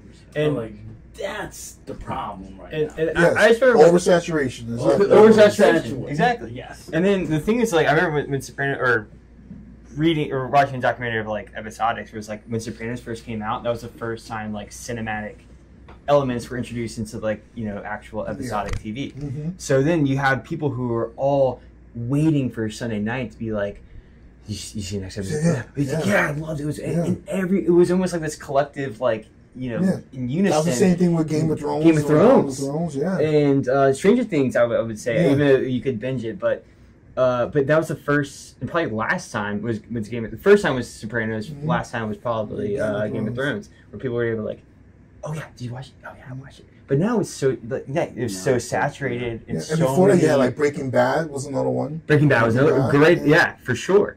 And it's just got to this point now where it's like, did you see this? No. Did you see that? No. Nope. Sorry. But then you get that one where it's like, did you see that? Yeah, we did. And but you can talk about it, but you're like, oh, no, I was on my phone half the time. I remember that scene because I was on the phone. I was on Instagram the entire time watching that. I didn't see that. And it doesn't last long after the end of the day. Like, these things, it's almost like, what's the flavor of the week? Yeah. That's what it becomes. Yeah. Chocolate, vanilla, strawberry. Jeez. Yeah, you just don't know. But here's what we're going to do right now. We brought Will onto the show. Oh. And we're going to get to know Will a little bit more. So, from hearing him talk this whole time, from all of our topics that we brought up, you've probably listened to him and you're probably like, Will's this type of person. What's my deal? Or like, what's his deal? Is he gay? Who knows? I don't know. But is he trans? His beard. His beard. Is he a redhead? Is he like? We don't know. I don't know either. Actually, I don't know. I'll tell you. Truth of the matter is, I've known Will for years. Will worked with me on multiple jobs. He's a very nice person. He's a good person. I respect him a lot, and this is why I brought him onto the show. Just to show you what kind of people I've dealt with. He's not a meth head. Not yet. Anyway, here are the questions we're going to ask Will, and Will, do your best to your abilities to answer these questions. Question number 1. Where did you grow up, and did it make an impact on you today? I grew up in Richmond, Virginia. Good old Virginia boy. I think now, so before the strike, I was scouting for various shows and movies, and I for some reason I feel like in New York, and I just feel like a lot of people that I tend to work with kind of like that Southern hospitality piece. It does get annoying for a lot of other people, kind of like the real nitty gritty, New Yorkers. I'm like trying to Toronto, my Southern Toronto, like get out of here. What are you talking about? Me, boy. We trying to sell me. Yeah. You're being a little too nice here. But no, I'm just trying to film here. There's been multiple times I've hanged out with you, and you've been so nice to bartenders and all this stuff. And I'm like, Will, stop. I was like, you're too nice right now. And it's like when you come to cities like this. Yeah, and it's sad to say, but there's certain parts of the city that where you can go and drink and hang out, and you can have the utmost all right fun. Like you just have fun. But there are some places that you go to, and then there's people that are just see you with this generosity, this just Southern hospitality, and they just take advantage of you. Oh, I learned the good way. Okay. Of how to, so, when I was first moved here, I was definitely very much taken care of. Like, oh, can you get my drink? Like, yeah, sure, I got you. It got to the point where it's like, all right, here's the line. I'm not going across that line. It's not happening. Like, I know how nice I can be. Not happening. No, I've learned. And thanks to you, and thanks to working in locations, it's like, nope. It thickens your skin. It does. It thickens your skin. And it stinks because when I do go back down to Virginia, I know I have only a finite amount of time on this, but I do go back to Virginia. My skin is a little too thick for the people in there. So I'm there like now you look like now I'm the asshole, and it's like it's a lot of fun to kind of, and so during the strike I've been kind of going back and forth, and being like, who am I kind of moment, like what, how thick and thin is my skin? But it's good to be back, that's for sure. Good. The other thing is, what do you do in your free time? Love to work out. I love to run. I love to lift. And honestly, probably the reason why I do it so much is because I love to drink beer. And that's another thing. But I love to drink with my friends. And I really want to do outdoorsy. I like to do outdoorsy stuff. Like I like to hike. I like to do a lot. I think that's why I like to scout and travel and all that stuff. But when you're in New York, you're kind of just limited in finite parameters. So when I do go and hike, I need a car. When I go surfing, I need a car. Because you can take the subway to Rockaway from Bushwick, Brooklyn. With the surfboard. What's the surfboard? No, with the surfboard. With the surfboard. It's like, a surfboard is it's a thing you ride on. But like if I wanted to do that stuff, you had to really prepare and New York is kind of a little bit tougher to do all that fun stuff. Yeah. Unless you go to like, Prospect Park and get a battle with the homeless guy. well, see me on a Friday night. A little too much going on in my system. Homeless guy. When you were a child, what did you want to be and why? I wanted to be. Clint Eastwood. Clint Eastwood. But I wanted to be a voice actor because I was obsessed with Shrek. I love Shrek so much. Yeah. So I was obsessed with Mike Myers and Cameron Diaz and Eddie Murphy, and I was like, man, so you're telling me that I can just sit in a studio and just talk and not have to act? That sounds awesome. Well, it's going to bring to the viewers' mind and question that they are going to bring up is, when you were young, what did you want to be? You wanted to be a voice actor because of Shrek. How old are you? Oh, God, I was 6. No, 6 years old. truthfully. 6. When it came out, yeah, 2001. I had. How old are you now? 28. 28. Yeah. I I think my math checks out there. Yeah. 28. Mm-hmm. 28. Yeah. What is the most common misconception about you? I get that I'm like a frat boy a lot. I was never in a frat.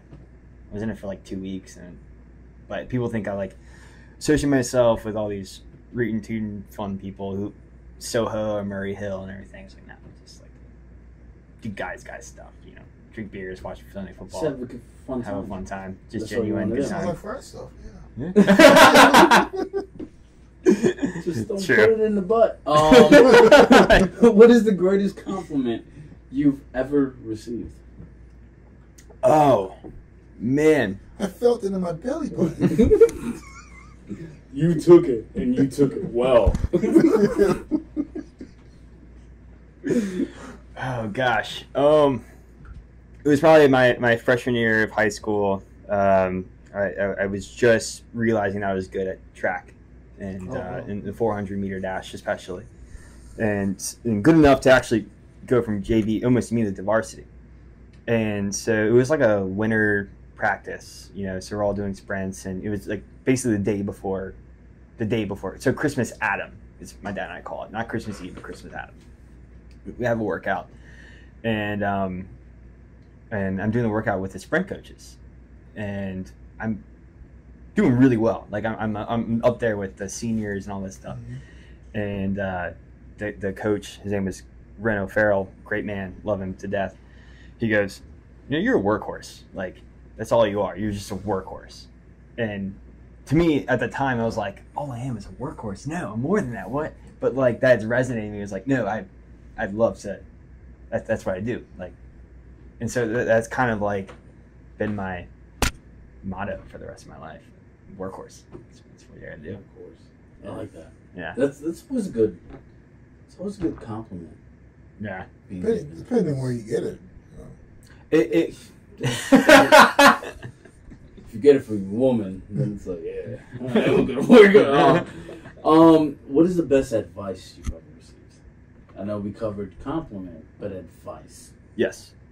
My dad was.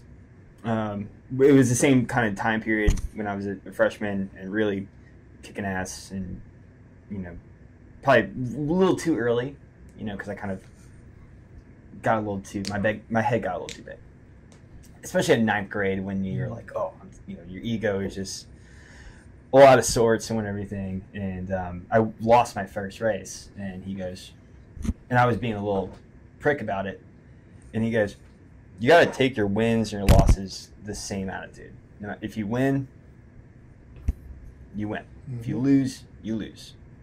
You can't act up. You got to take it as it is. You can't be a showboat when you win. You can't be a sore loser when you lose. That's it. You just got to keep moving, move forward.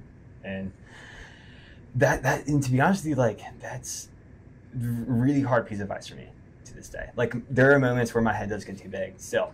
If I get a big win on the scout, or if I get a big win on, a day of filming, and my head, when I'm driving back home after that day on set or a day I'm working, there are times where I do kind of meditation in the car where I'm just like, relax, it's just a day, move on to the next. But I think you need that. You need those You wins. need to hype yourself. Yeah. Not too much. I made a mistake on that. It's a career ending almost. Oh, really? Oh, yeah. You have to hype yourself up. Not where it's like parade and fireworks and the gun show. It's just like you gotta give yourself credit, because when you don't give yourself credit, you're now just putting your own foot on your neck and just holding yourself down. But yes, that is great advice. I mean, it's something that to know. It's such a hard beast to wrestle with, because you're right. You sometimes you're like, this is why I do it. When you have a win, this is why I do this. This is why I go and scout. These really hard, tricky situations with a certain budget that you have, And then there are days when you have a really terrible loss. And you do, and like, I kind of like the losses more than the good days. Because the losses like, tomorrow, revving it up, let's go, full throttle. I'm not doing that, making that mistake again. So that was kind of, that piece of advice has really been a real wrestle for me all my life. But I love it. And I try to keep it in the median as much as possible. Here's another question. It's, what is something that you are passionate about and why? Fitness. Love fitness. What about it? It's super important. Any field. What fitness? Can No, be anything. you can't say any field. What is a field of fitness? So I think it's super important to lift weights, do cardio, go for walks, you know, anything. Like, it's just something to make you feel happy about life. And what makes you feel happy? Running. Why? Love running. If you have a bad day, it could be like a 30-minute run, could be a 40-minute run, an hour. It could be 2 hours. You just go as slow as you want. You just feel so good. What made you passionate about running? My old man, my dad, for sure. And what about it? He just had, he made it look cool. He made it seem cool. Like, so. And who was your old man, Will? My pops, Gene Bruner. Gene Bruner, host of the Gene and Tonic Show. Bruner, host of the Gene and Tonic Yeah.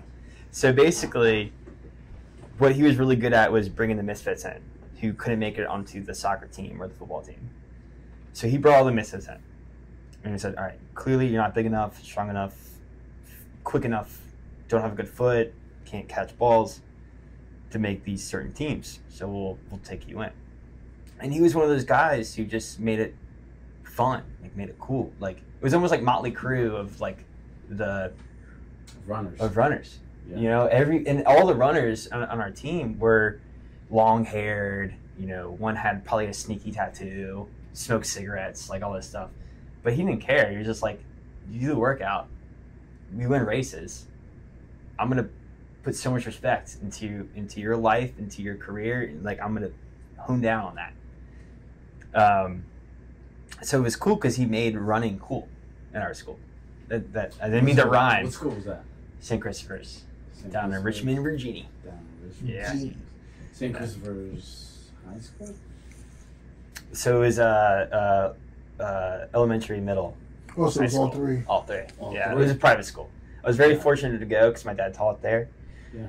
If you didn't teach there, I'd probably have gone to Freeman, which is also a really, really good running school. But yeah, I mean, it was just one of those things where I had the option to keep doing football. Because I did football, middle, and Position? tight end, defensive end. Tight end, Mhm. defensive end. Yeah, so what happened was I was probably the same size, same height in middle school. I was defensive end. Dude, we played Baltimore kids, we got our asses destroyed.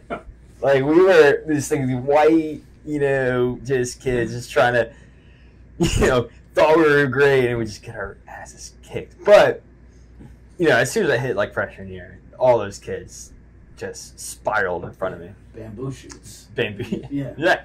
I was like, all right, I know enough's enough, and I really want to do. I knew I wanted to do track, but football was just really not gonna look good body wise for me. So went to cross country almost immediately because I was like, I want my dad to coach me. What makes you be with that crew. feel when you're running, right? Knowing at the age that you are, from coming from elementary, middle school, high school, college. Mm-hmm. Yeah. To the college aspect. Mm-hmm. And then now you are who you are at this age, at the age of 28, Mm-hmm. and you're working within the film industry, Mm-hmm. and you still go for these runs. Mm-hmm. Within the film industry, we do a lot of hours. Mm-hmm. What still makes you enjoy these runs? Like, what is, like, when you're on this run, like, what is the euphoria? What is the like? It's the regurgitation of everything that happened to that day. All the chaos, all the yelling, all the people and it's just that one way for me to be alone. Now, do you use that as fuel? Yeah. Is that fuel? Yeah. No, it's a great meditation for me. Now, Like- if you go through a tough day, which is like in a very emotional day, and like let's say your manager yells at you, and you're not really working, Mm-hmm. compared to a day that, well, you did great. Oh. Which day Oh. is the best day for running? Is it the day of compliments, or is the day of you're not up to I love that question. So, the best run is when your manager yells at you. Because after that run, you're just in your zone. It's You're fuel in for your the fire. fuel It's for fire the for the fire. Yeah. You are thinking the things that you did wrong. You're thinking, and no matter what, if something is your fault, it's your fault. But during that run, you're thinking of like, oh, I should have done that. Oh, I should. Like, it's a way for me to like metabolize a lot of things, and I'm listening to music, and I'm just alone in my thoughts, and you're angry, you're pissed off because you're like, I know I messed up, and my boss just yelled at me for messing up, and I know I did it. But it makes you run so much faster. What type of music do you listen to? Oh man, I'm kind of schizophrenic when it comes to that. So it's like heavy metal, Tool. Tool's Tool's not heavy metal. It's not heavy metal. But Yeah. yeah, okay. Uh-oh, Right. elitist. Yeah, elitist metal. I went to a private school, right? Only private kids know No fucking Tool. Tool. It's like, I'm already Tool. sweating. Tool. All right, Okay. give me Deftones, and then I'll do. This is really gonna throw myself off. I love Mount Joy, Grateful Dead, which are very jammy bandy kind of people, and then I'll go back to like Slipknot. I'll go back to what's their name? All Them Witches, another kind of funky metal band or whatever. But I like to be, so I curated a playlist on Spotify where it's a marathon training. So it's like when I first warm up, I'll do some kind of slow Grateful Dead, and then when I'm really in the thick of it, then I'll do some metal, the kind of heavier stuff. And then to cool down, maybe a little jog, maybe a little walk, I'll do another Grateful Dead. So. And folks, what we'll do is when we put this video up, we'll share some of Will's music. Let's playlist, go. So that way, when you're in for a run and you want to go through the Will mentality and you want to see what he goes through, then these are some of the audio that you can listen to. I love it. Let's do it. So we know what you're passionate about, but and we know what you do as a living. Mm-hmm. You work within the movie industry. If you could switch jobs for a day, what would you do? porn star. I don't have the endurance for that one. I mean, maybe for running. I actually knew a guy who worked in that industry, and he did camera work. Yeah. He says it's not what you think. He says the room stinks. Oh. There all day. I was wondering if the room, because I've been watching some videos and be like, does the room stink? It's got it. He says got it. He says backdoor days. It's got He it. says the worst Anyway. days is the backdoor days. If you could switch jobs for a day, what would you? Thank you, producer. You're welcome. For just throwing us off a topic. You're welcome. It's when men are talking and the word porn just gets thrown into it. Everyone's head is like, where, what, who, what, where, when, why? If you could switch jobs for a day, It's what like would hella you fire. I would do, I would be a drummer. do? A drummer. I would love to be For a what type drummer. of music? It would have to be like not Jam a band? cult following. No, not a jam band. No.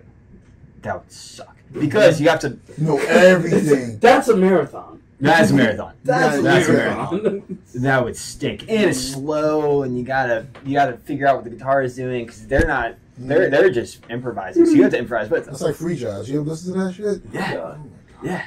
So I would love to do like a cult, like a drummer for like a cult following. Like Deftones would be great. Drummer. Favorite drummer? Yeah. Neil Peart, Marcus. Rush. Neil Peart, Oh. best drummer in the world. What band? Rush.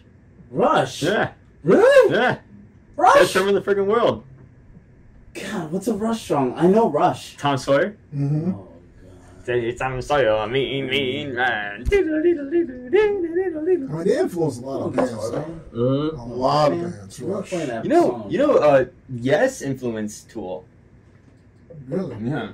Didn't realize that. Well, I'm sorry. He influenced the guitar player, the lead guitar player in Blanket. Okay. Here's one question. Mm-hmm. We're all in the industry. Mm-hmm. The order is not important. Okay. But give me your top 5 movies. Oh. Shoot them out. Oh, Shoot them out, man. Will. Heavy does Shoot them Dallas. out, Bill. Let's go. Shoot them out, Will. All right, we got Butch Cassidy and the Sundance Kid. Okay. Great Western. Revolutionized Western in the same. No, come on. All right. Give me the top. Give me the net movies. Let's go. Titles. Then we got Inglourious Bastards. Oh, that's a good one. Love that movie. Love Brad Pitt in that one. Third. I never thought of a third. Oh man. It's not an importance. Just give me the top 5 movies. Top 5. Give me Goodfellas. Goodfellas. Yeah. Come on, movies that you can watch. Your favorites have to be movies that you can watch over and over again and not be tired of. That's what I consider what a top movie for you are. I like that question. You can watch this movie over and over again and not get not get tired. Okay, so that definition kind of shifts okay, things. it changes it. Changes it. So let's go back. List your top 5 movies. List your top 5 movies. Top 5. That can go over and over again. List top 5 movies that you can watch over and over and over again that you cannot be tired of. Okay. Once Upon a Time in Hollywood. I can watch that every time, anytime. I can watch that. Okay. I love that movie so much. Okay. Then I got. I'm gonna sound like such a Marvel nerd, but you got Infinity War. Okay. I that's my comfort movie. Got I it. love it. Next one. Zoolander. Zoolander. I love That's a good Zoolander one. so much. Oh shoot! All right, so Come on. 2 more. I'm thinking. Oh God, 2 movies. The other guys. Yeah, Mark Wahlberg, Will Ferrell. Got it. That's another one. Yep. And then the last one's going to be Butch Cassidy, Sundance Kid. I can do that one all the time. It's a good Western. It's not bad. I mean, I can watch those movies and watch them again. There's just movies I could just, I know. I like a lot of them. You know, Once Upon a Time in Hollywood is a little too long, but it's just one of those things. It's a great movie. I can just It's cycle a through great it. movie. I love that. Oh, you know what movie I missed out that I totally forgot about? Watchmen. Oh, you can't put it in. Yeah, I can't put it in. Yeah, because it wasn't. You ever watch wrestling as a kid? No, Not at all. not really. WWE. I mean, John Cena is the only one. No, That's it? that's it. Yeah, I never watched WWE. No. So if you were to name your top 5 wrestlers, well, you can't. Because you could just name John Cena. No. That's it. Oh, yeah. Now, is that within your age grade? Age grade or group? Age group, probably. So Not age grade. When you were growing up at your age, right? Because this is compared to my age group, because like it was just wrestling was everything at that point. You go to school, you mimic, you mock, you said words, you do moves. Yeah. People got hurt, no one tattled. It was just wrestling. Yeah. For you, it's like in your age range, when you went to middle school, elementary school, middle school, high school, did you ever notice or mention that there was an age group of kids talking about wrestling? No. It was it was always like, I think like with a lost generation when it came to wrestling. Because I feel like John Cena was probably the only person we knew, but at that point it was like, it must have been a thing of a generational gap, or we're only separated by like 6 years, but like, so it's not generationally, but it I think there was an age gap because at that age gap when you were there's no growing up advertising at that for it. time, that was a time that I didn't watch wrestling at all too. Yeah. It was like there's no big players, there's no advertising for it. Yeah. It was just one of those things where you kind of just like, I'm not gonna. No, you saw some ads for it, but I'm not gonna watch a 2v2 or whatever match of people I don't know. Got it. But what I do remember is like when I was younger, going probably around like 6 or whatever, going to my cousin's place, and they would always have WWE on. And my cousins were much older than I were, when I was 6, they were like 14. They were watching God knows what. They were 14. Yeah, they were like babysitting me, basically. Oh, Jesus. So and I'm just like there, like playing with my Legos, like, and they're just like, Since you can't name your favorite wrestlers, name the top 5, your top 5 gayest Dallas Cowboys. They're all gay. I don't care. You can name whatever you want. I love this question. I'll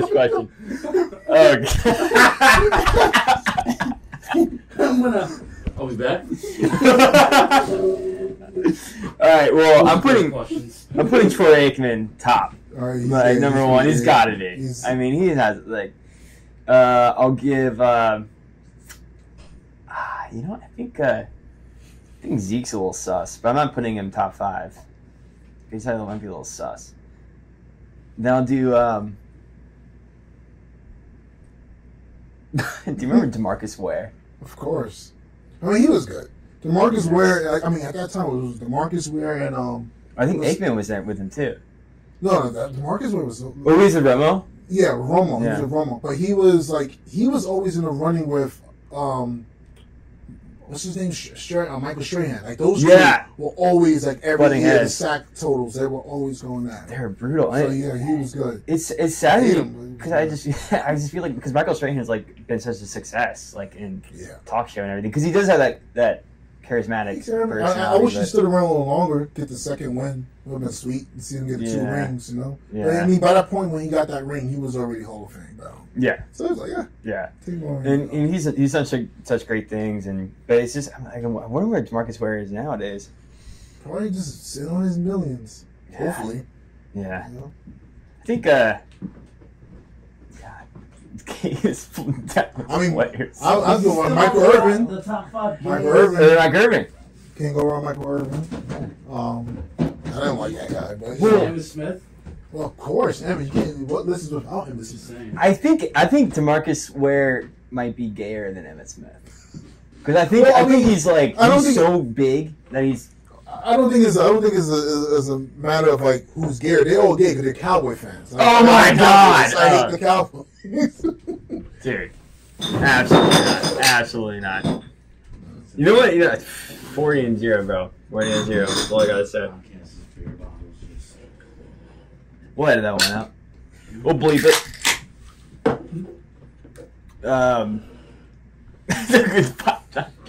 Fuck off. Okay, I'm not. So actually, there's a lot of things I'm not proud of myself about.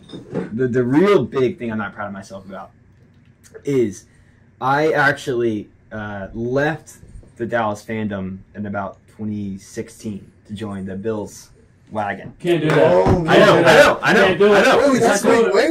Isn't that coincide with Josh Allen? Right? Mm-hmm. Did he get drafted? Josh Allen. That's when they got good. Are you calling me gay now? I was joining the big one. Here's the true question. I was just sick of losing, so I was like, I want to join like a winning team. But not like not the Patriots. I want like a team that's like doing well. Yeah. You're a Cowboy fan. I'm an Eagle fan. You're a Giants all the way, baby. Right?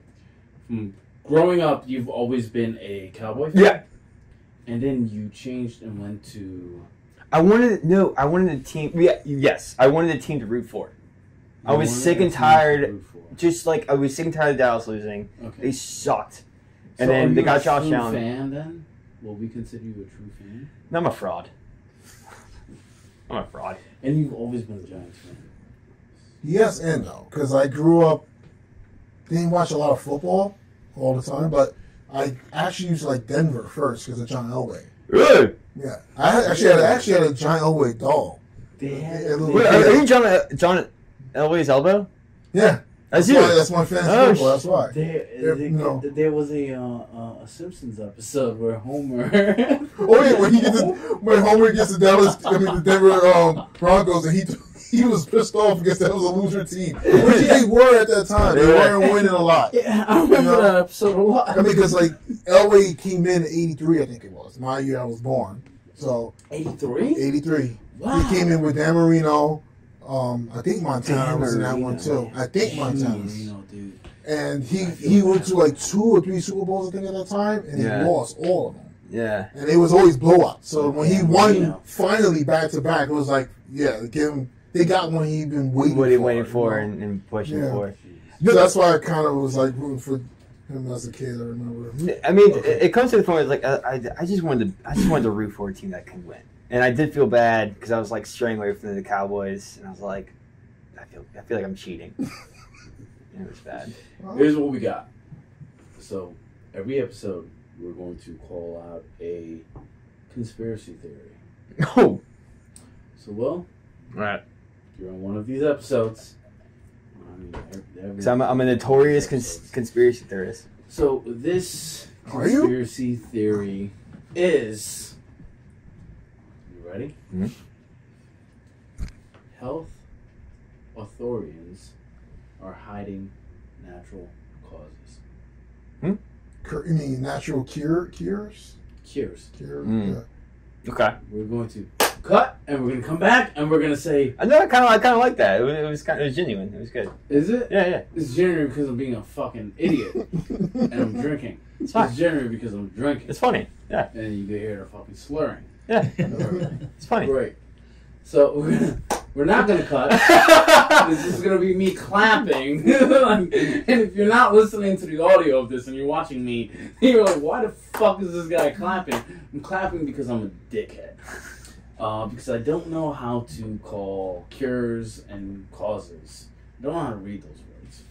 But this is the conspiracy theory. The conspiracy theory is health. And this is why I fucked up. Because now I'm like actually reading authorities? Authoritives? Is that the word? Authorities? Authorities? Must be, yeah. Health authorities. Say that word 5 times if you're brown. Authorities are hiding natural cures. Now, do you think that's real? Do you think that's fake? Okay, well, the only story that I do know was that the guy who produced a cure for cancer was mysteriously killed. Yes, a lot of people.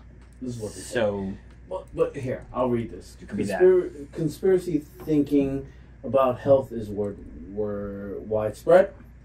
A 2014 research letter published in JAMA Internal Medicine found that 37% of Americans believe that Food and Drug Administration is suppressing natural cures for cancer because of drug companies. Okay. Drunk? Because I'm drunk? Drunk companies are over there, too. Company pressure. Well, why would they do that? This was the most believed health conspiracy in the study.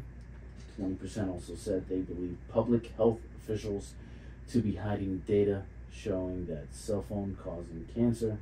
And 20% said doctors vaccinated children with risky immunizations knowing them to be dangerous. But what would be the benefit of hiding Money. these cures? Is it money? Yeah, Money. At the end of the day, it's money. I mean, I don't know if you noticed, how got the whole fat acceptance movement going on by Dove. Mm-hmm. So Dove is owned by a company called Unilever. Oh, really? That same company owns Ben and Jerry's. So I mean, like, if you want people to say, "Oh, live your body," you want to make money on that, the Dove side, but you also want to sell them some shit that will fatten them up. You up. Yeah. I mean, let's be real. I mean, these companies are in for making money. Mm-hmm. Like, if you cure something, you lose money. Right. You need to keep people coming back. I've been told. But I don't know. But what if you do get cancer and then you had to go through chemo to get But the cure. also, but think about like what that cure may cost. Like, say the cure for cancer, say there was a cure, was like something as simple as like a shot that may only cost you $200. Right. That's one sitting. Or probably be way more. Oh, but Right. when you talk about with chemo, you're going back every freaking week or day, whatever that is. So all this shit is this, right? Yeah. It's like you get to the point where you go to these doctors to get a cure for whatever you're being diagnosed with. The knowledge, the health knowledge is you're never being told what to do. Burping. The knowledge is this. You're never being told what to do not to get that. So And unpreventative. Like I said, it's a Band-Aid issue. It's yes, exactly. So it's like this. You can. I've read. I don't know where I got this from, but it's on social media. It's a video that I've seen. Something, but it's this. It's when you have a car, and something is wrong with your car, a light pops up. When that light pops up, you take it to a mechanic. Mm-hmm. When a mechanic sees the light, the mechanic knows, fixes that solution. Right. As human beings in our body, as when we have a problem, we go to the doctors.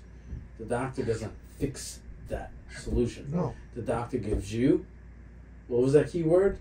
Band-Aid. Band-Aid. Gives you a Band-Aid to put over it. Of course, because we all know when we wear Band-Aids, it don't stay on forever. Yeah. It doesn't heal. You have to lift the Band-Aid up to have the cut healed. Or if you keep the Band-Aid on too long, it can create an infection, Right. water, whatever the case may be. Right. We are not giving the solution to our problems. We're giving an alternative to expand and leave our what we're looking for, a solution. Mm-hmm. To just be And a equation terminal that solution, moves on. and all be all solution. Right. I mean, they make trillions. I think it's trillions. I gotta look it up. The pharmaceutical companies make per year. Is there a word for more than trillion? Quadruple? Quadrillion? Quadrillion? This is fucking, whatever the word it is, they're making way more money than what they should be making. And it's this disgusting. It's just, and why that, like, the fact that, like, conspiracy theory? Population control. There's another conspiracy. I have a better conspiracy for that. Well, just in the U.S. alone. Oh, actually, let me see. It's $1.48 trillion dollars. $1.48 trillion dollars worldwide. Freaking A. For Come on. medical. I was diagnosed with. You know what? I am not a doctor, and I'm not saying what I'm being diagnosed. I don't need people to know, and I don't need people to know what I've done. But I've been diagnosed with something within my life, and the doctor told me I need to go and do this and this and this and this right now, or else within a year I'm dead. And what I did was, I did not take his advice. I spoke to my grandmother. Yeah. My grandmother.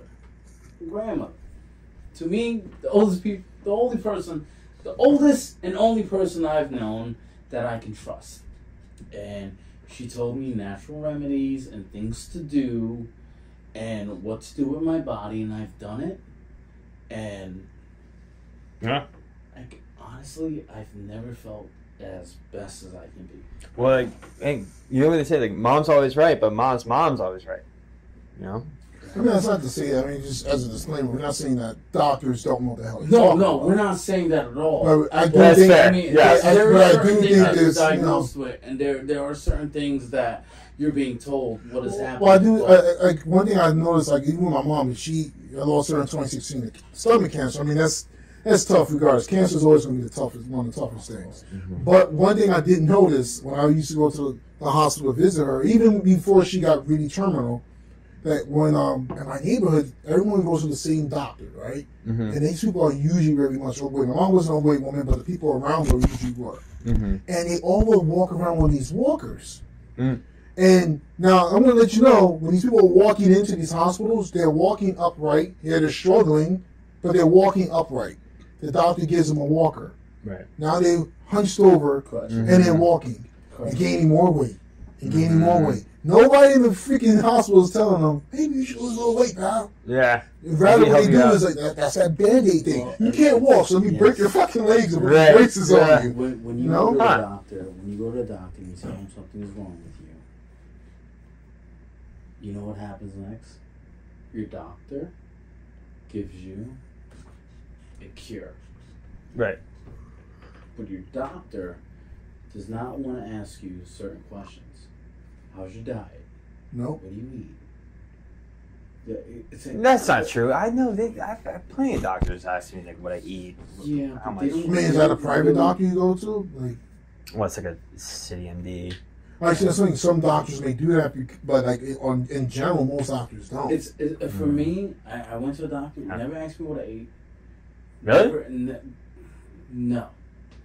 What I was asked was, do you smoke? Do you drink? Oh. Are you active?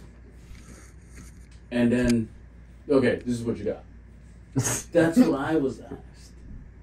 I wasn't asked, like, how's your diet? What do you normally eat? Like, none of that. I was just asking these 4 or 5 questions. Actually, now I think about it, the last time I went to the doctor, I was never asked what I eat. Mm-hmm. Exactly. And maybe it's cultural pressure. Or how much I sleep, or what, maybe. Because like this whole fat acceptance movement, that might be it too. I mean, the people are influenced from a lot of different ways. You feel offended. Yeah. Because I could be eating 9,000 calories a day of pure McDonald's, and they would never would have asked. And like, what's your problem? And I'd be like, well, I have about 2-3 beers a night, and I smoke 5 cigarettes a day. And little did I know I eat 9,000 calories of McDonald's, a night. No fucking idea. So I think that's the problem nowadays. It's like nutritionists need to be more valued as being on the same level, or if not a little lower than a doctor. Because a nutritionist will tell you a lot more of what's going on with your body and what you're putting into your body. Mm-hmm. If you're being truthful to this person, then you will know a lot more. So it's a weird thing. We'll as the week go on and we start talking, we'll know a lot more, and we'll just keep going and going and going. But is it kind of funny, like the one person you feel like you lied to is your doctor, where it's like, how much you drinking? And you're like, 2 beers a night. It's like, come on.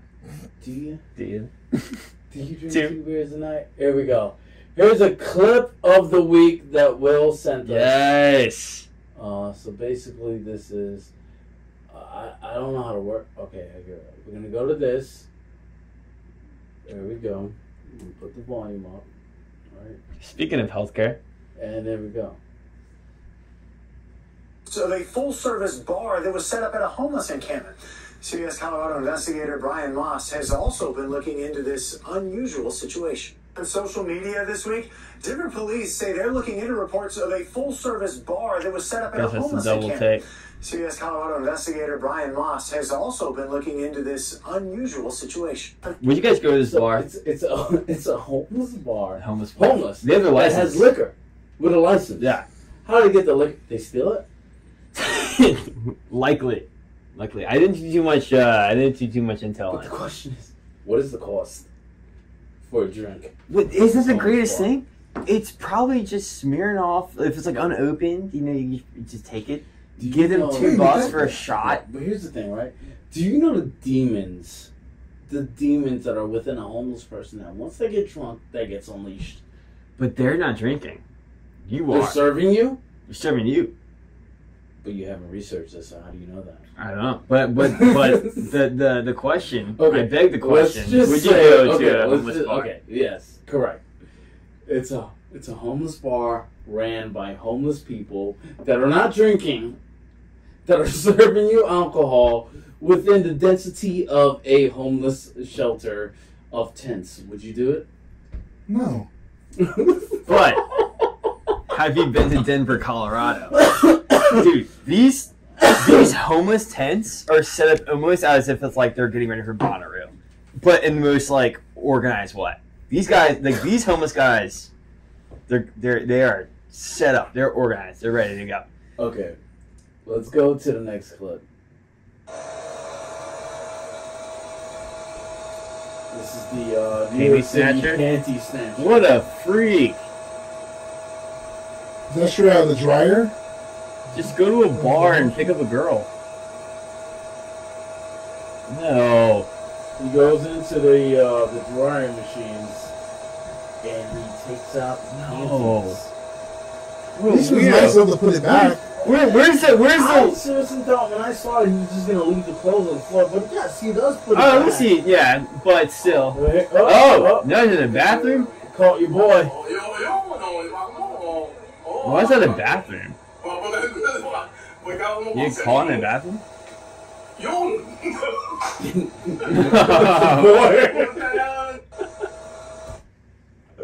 What would you do? Panty snatcher. Wow. If that was you at the laundromat, and you know that's your girl's panties in there, and this guy goes in there and takes the panties, what would you do? Shit. I'm not going to jail over my bitch's panties. I'm like, oh well, you took your panties. What were you? I just think that's an extreme for a guy to go to. That's like an old-fashioned fetish. Here's the first thing that people always say: it's a fetish. What if it's not a fetish? What if it's him being,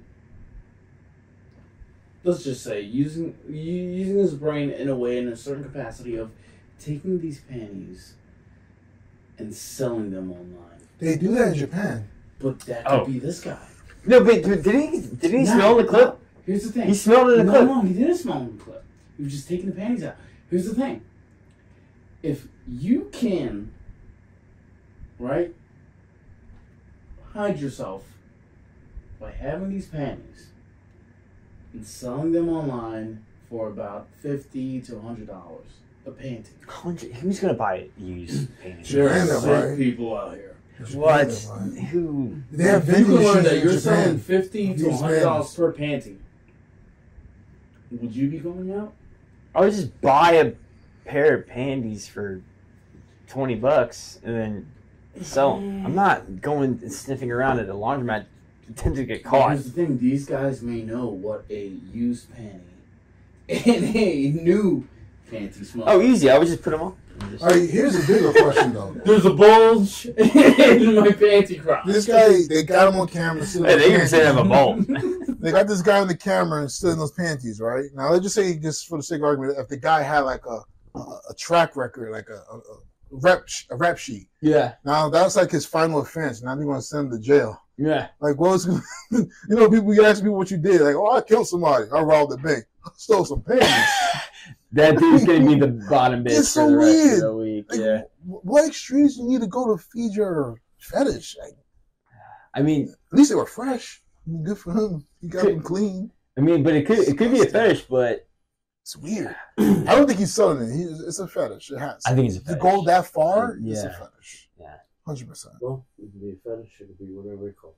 I think it's. No, that's a fetish. Because I was going to sell it. That's a I'm big time team fetish. selling, but I'm just saying. But you always, you have that monetary, like, you know, in your brain. You're always thinking of business. Yeah. You're like Ed from Ed, Ed, and Eddie. Jesus Christ. Yeah. Well, thank you so much for being a part of Thank you for having me. Yeah. Truly appreciate you. Just appreciate Great y'all. conversation. This has been awesome. But this is episode 2 of the Weekend Warriors Studios podcast, aka the Group Therapy session. Stay tuned for next week as we go into episode 3. Go for runs. And fuck yourself. Fuck yourself. Goodbye.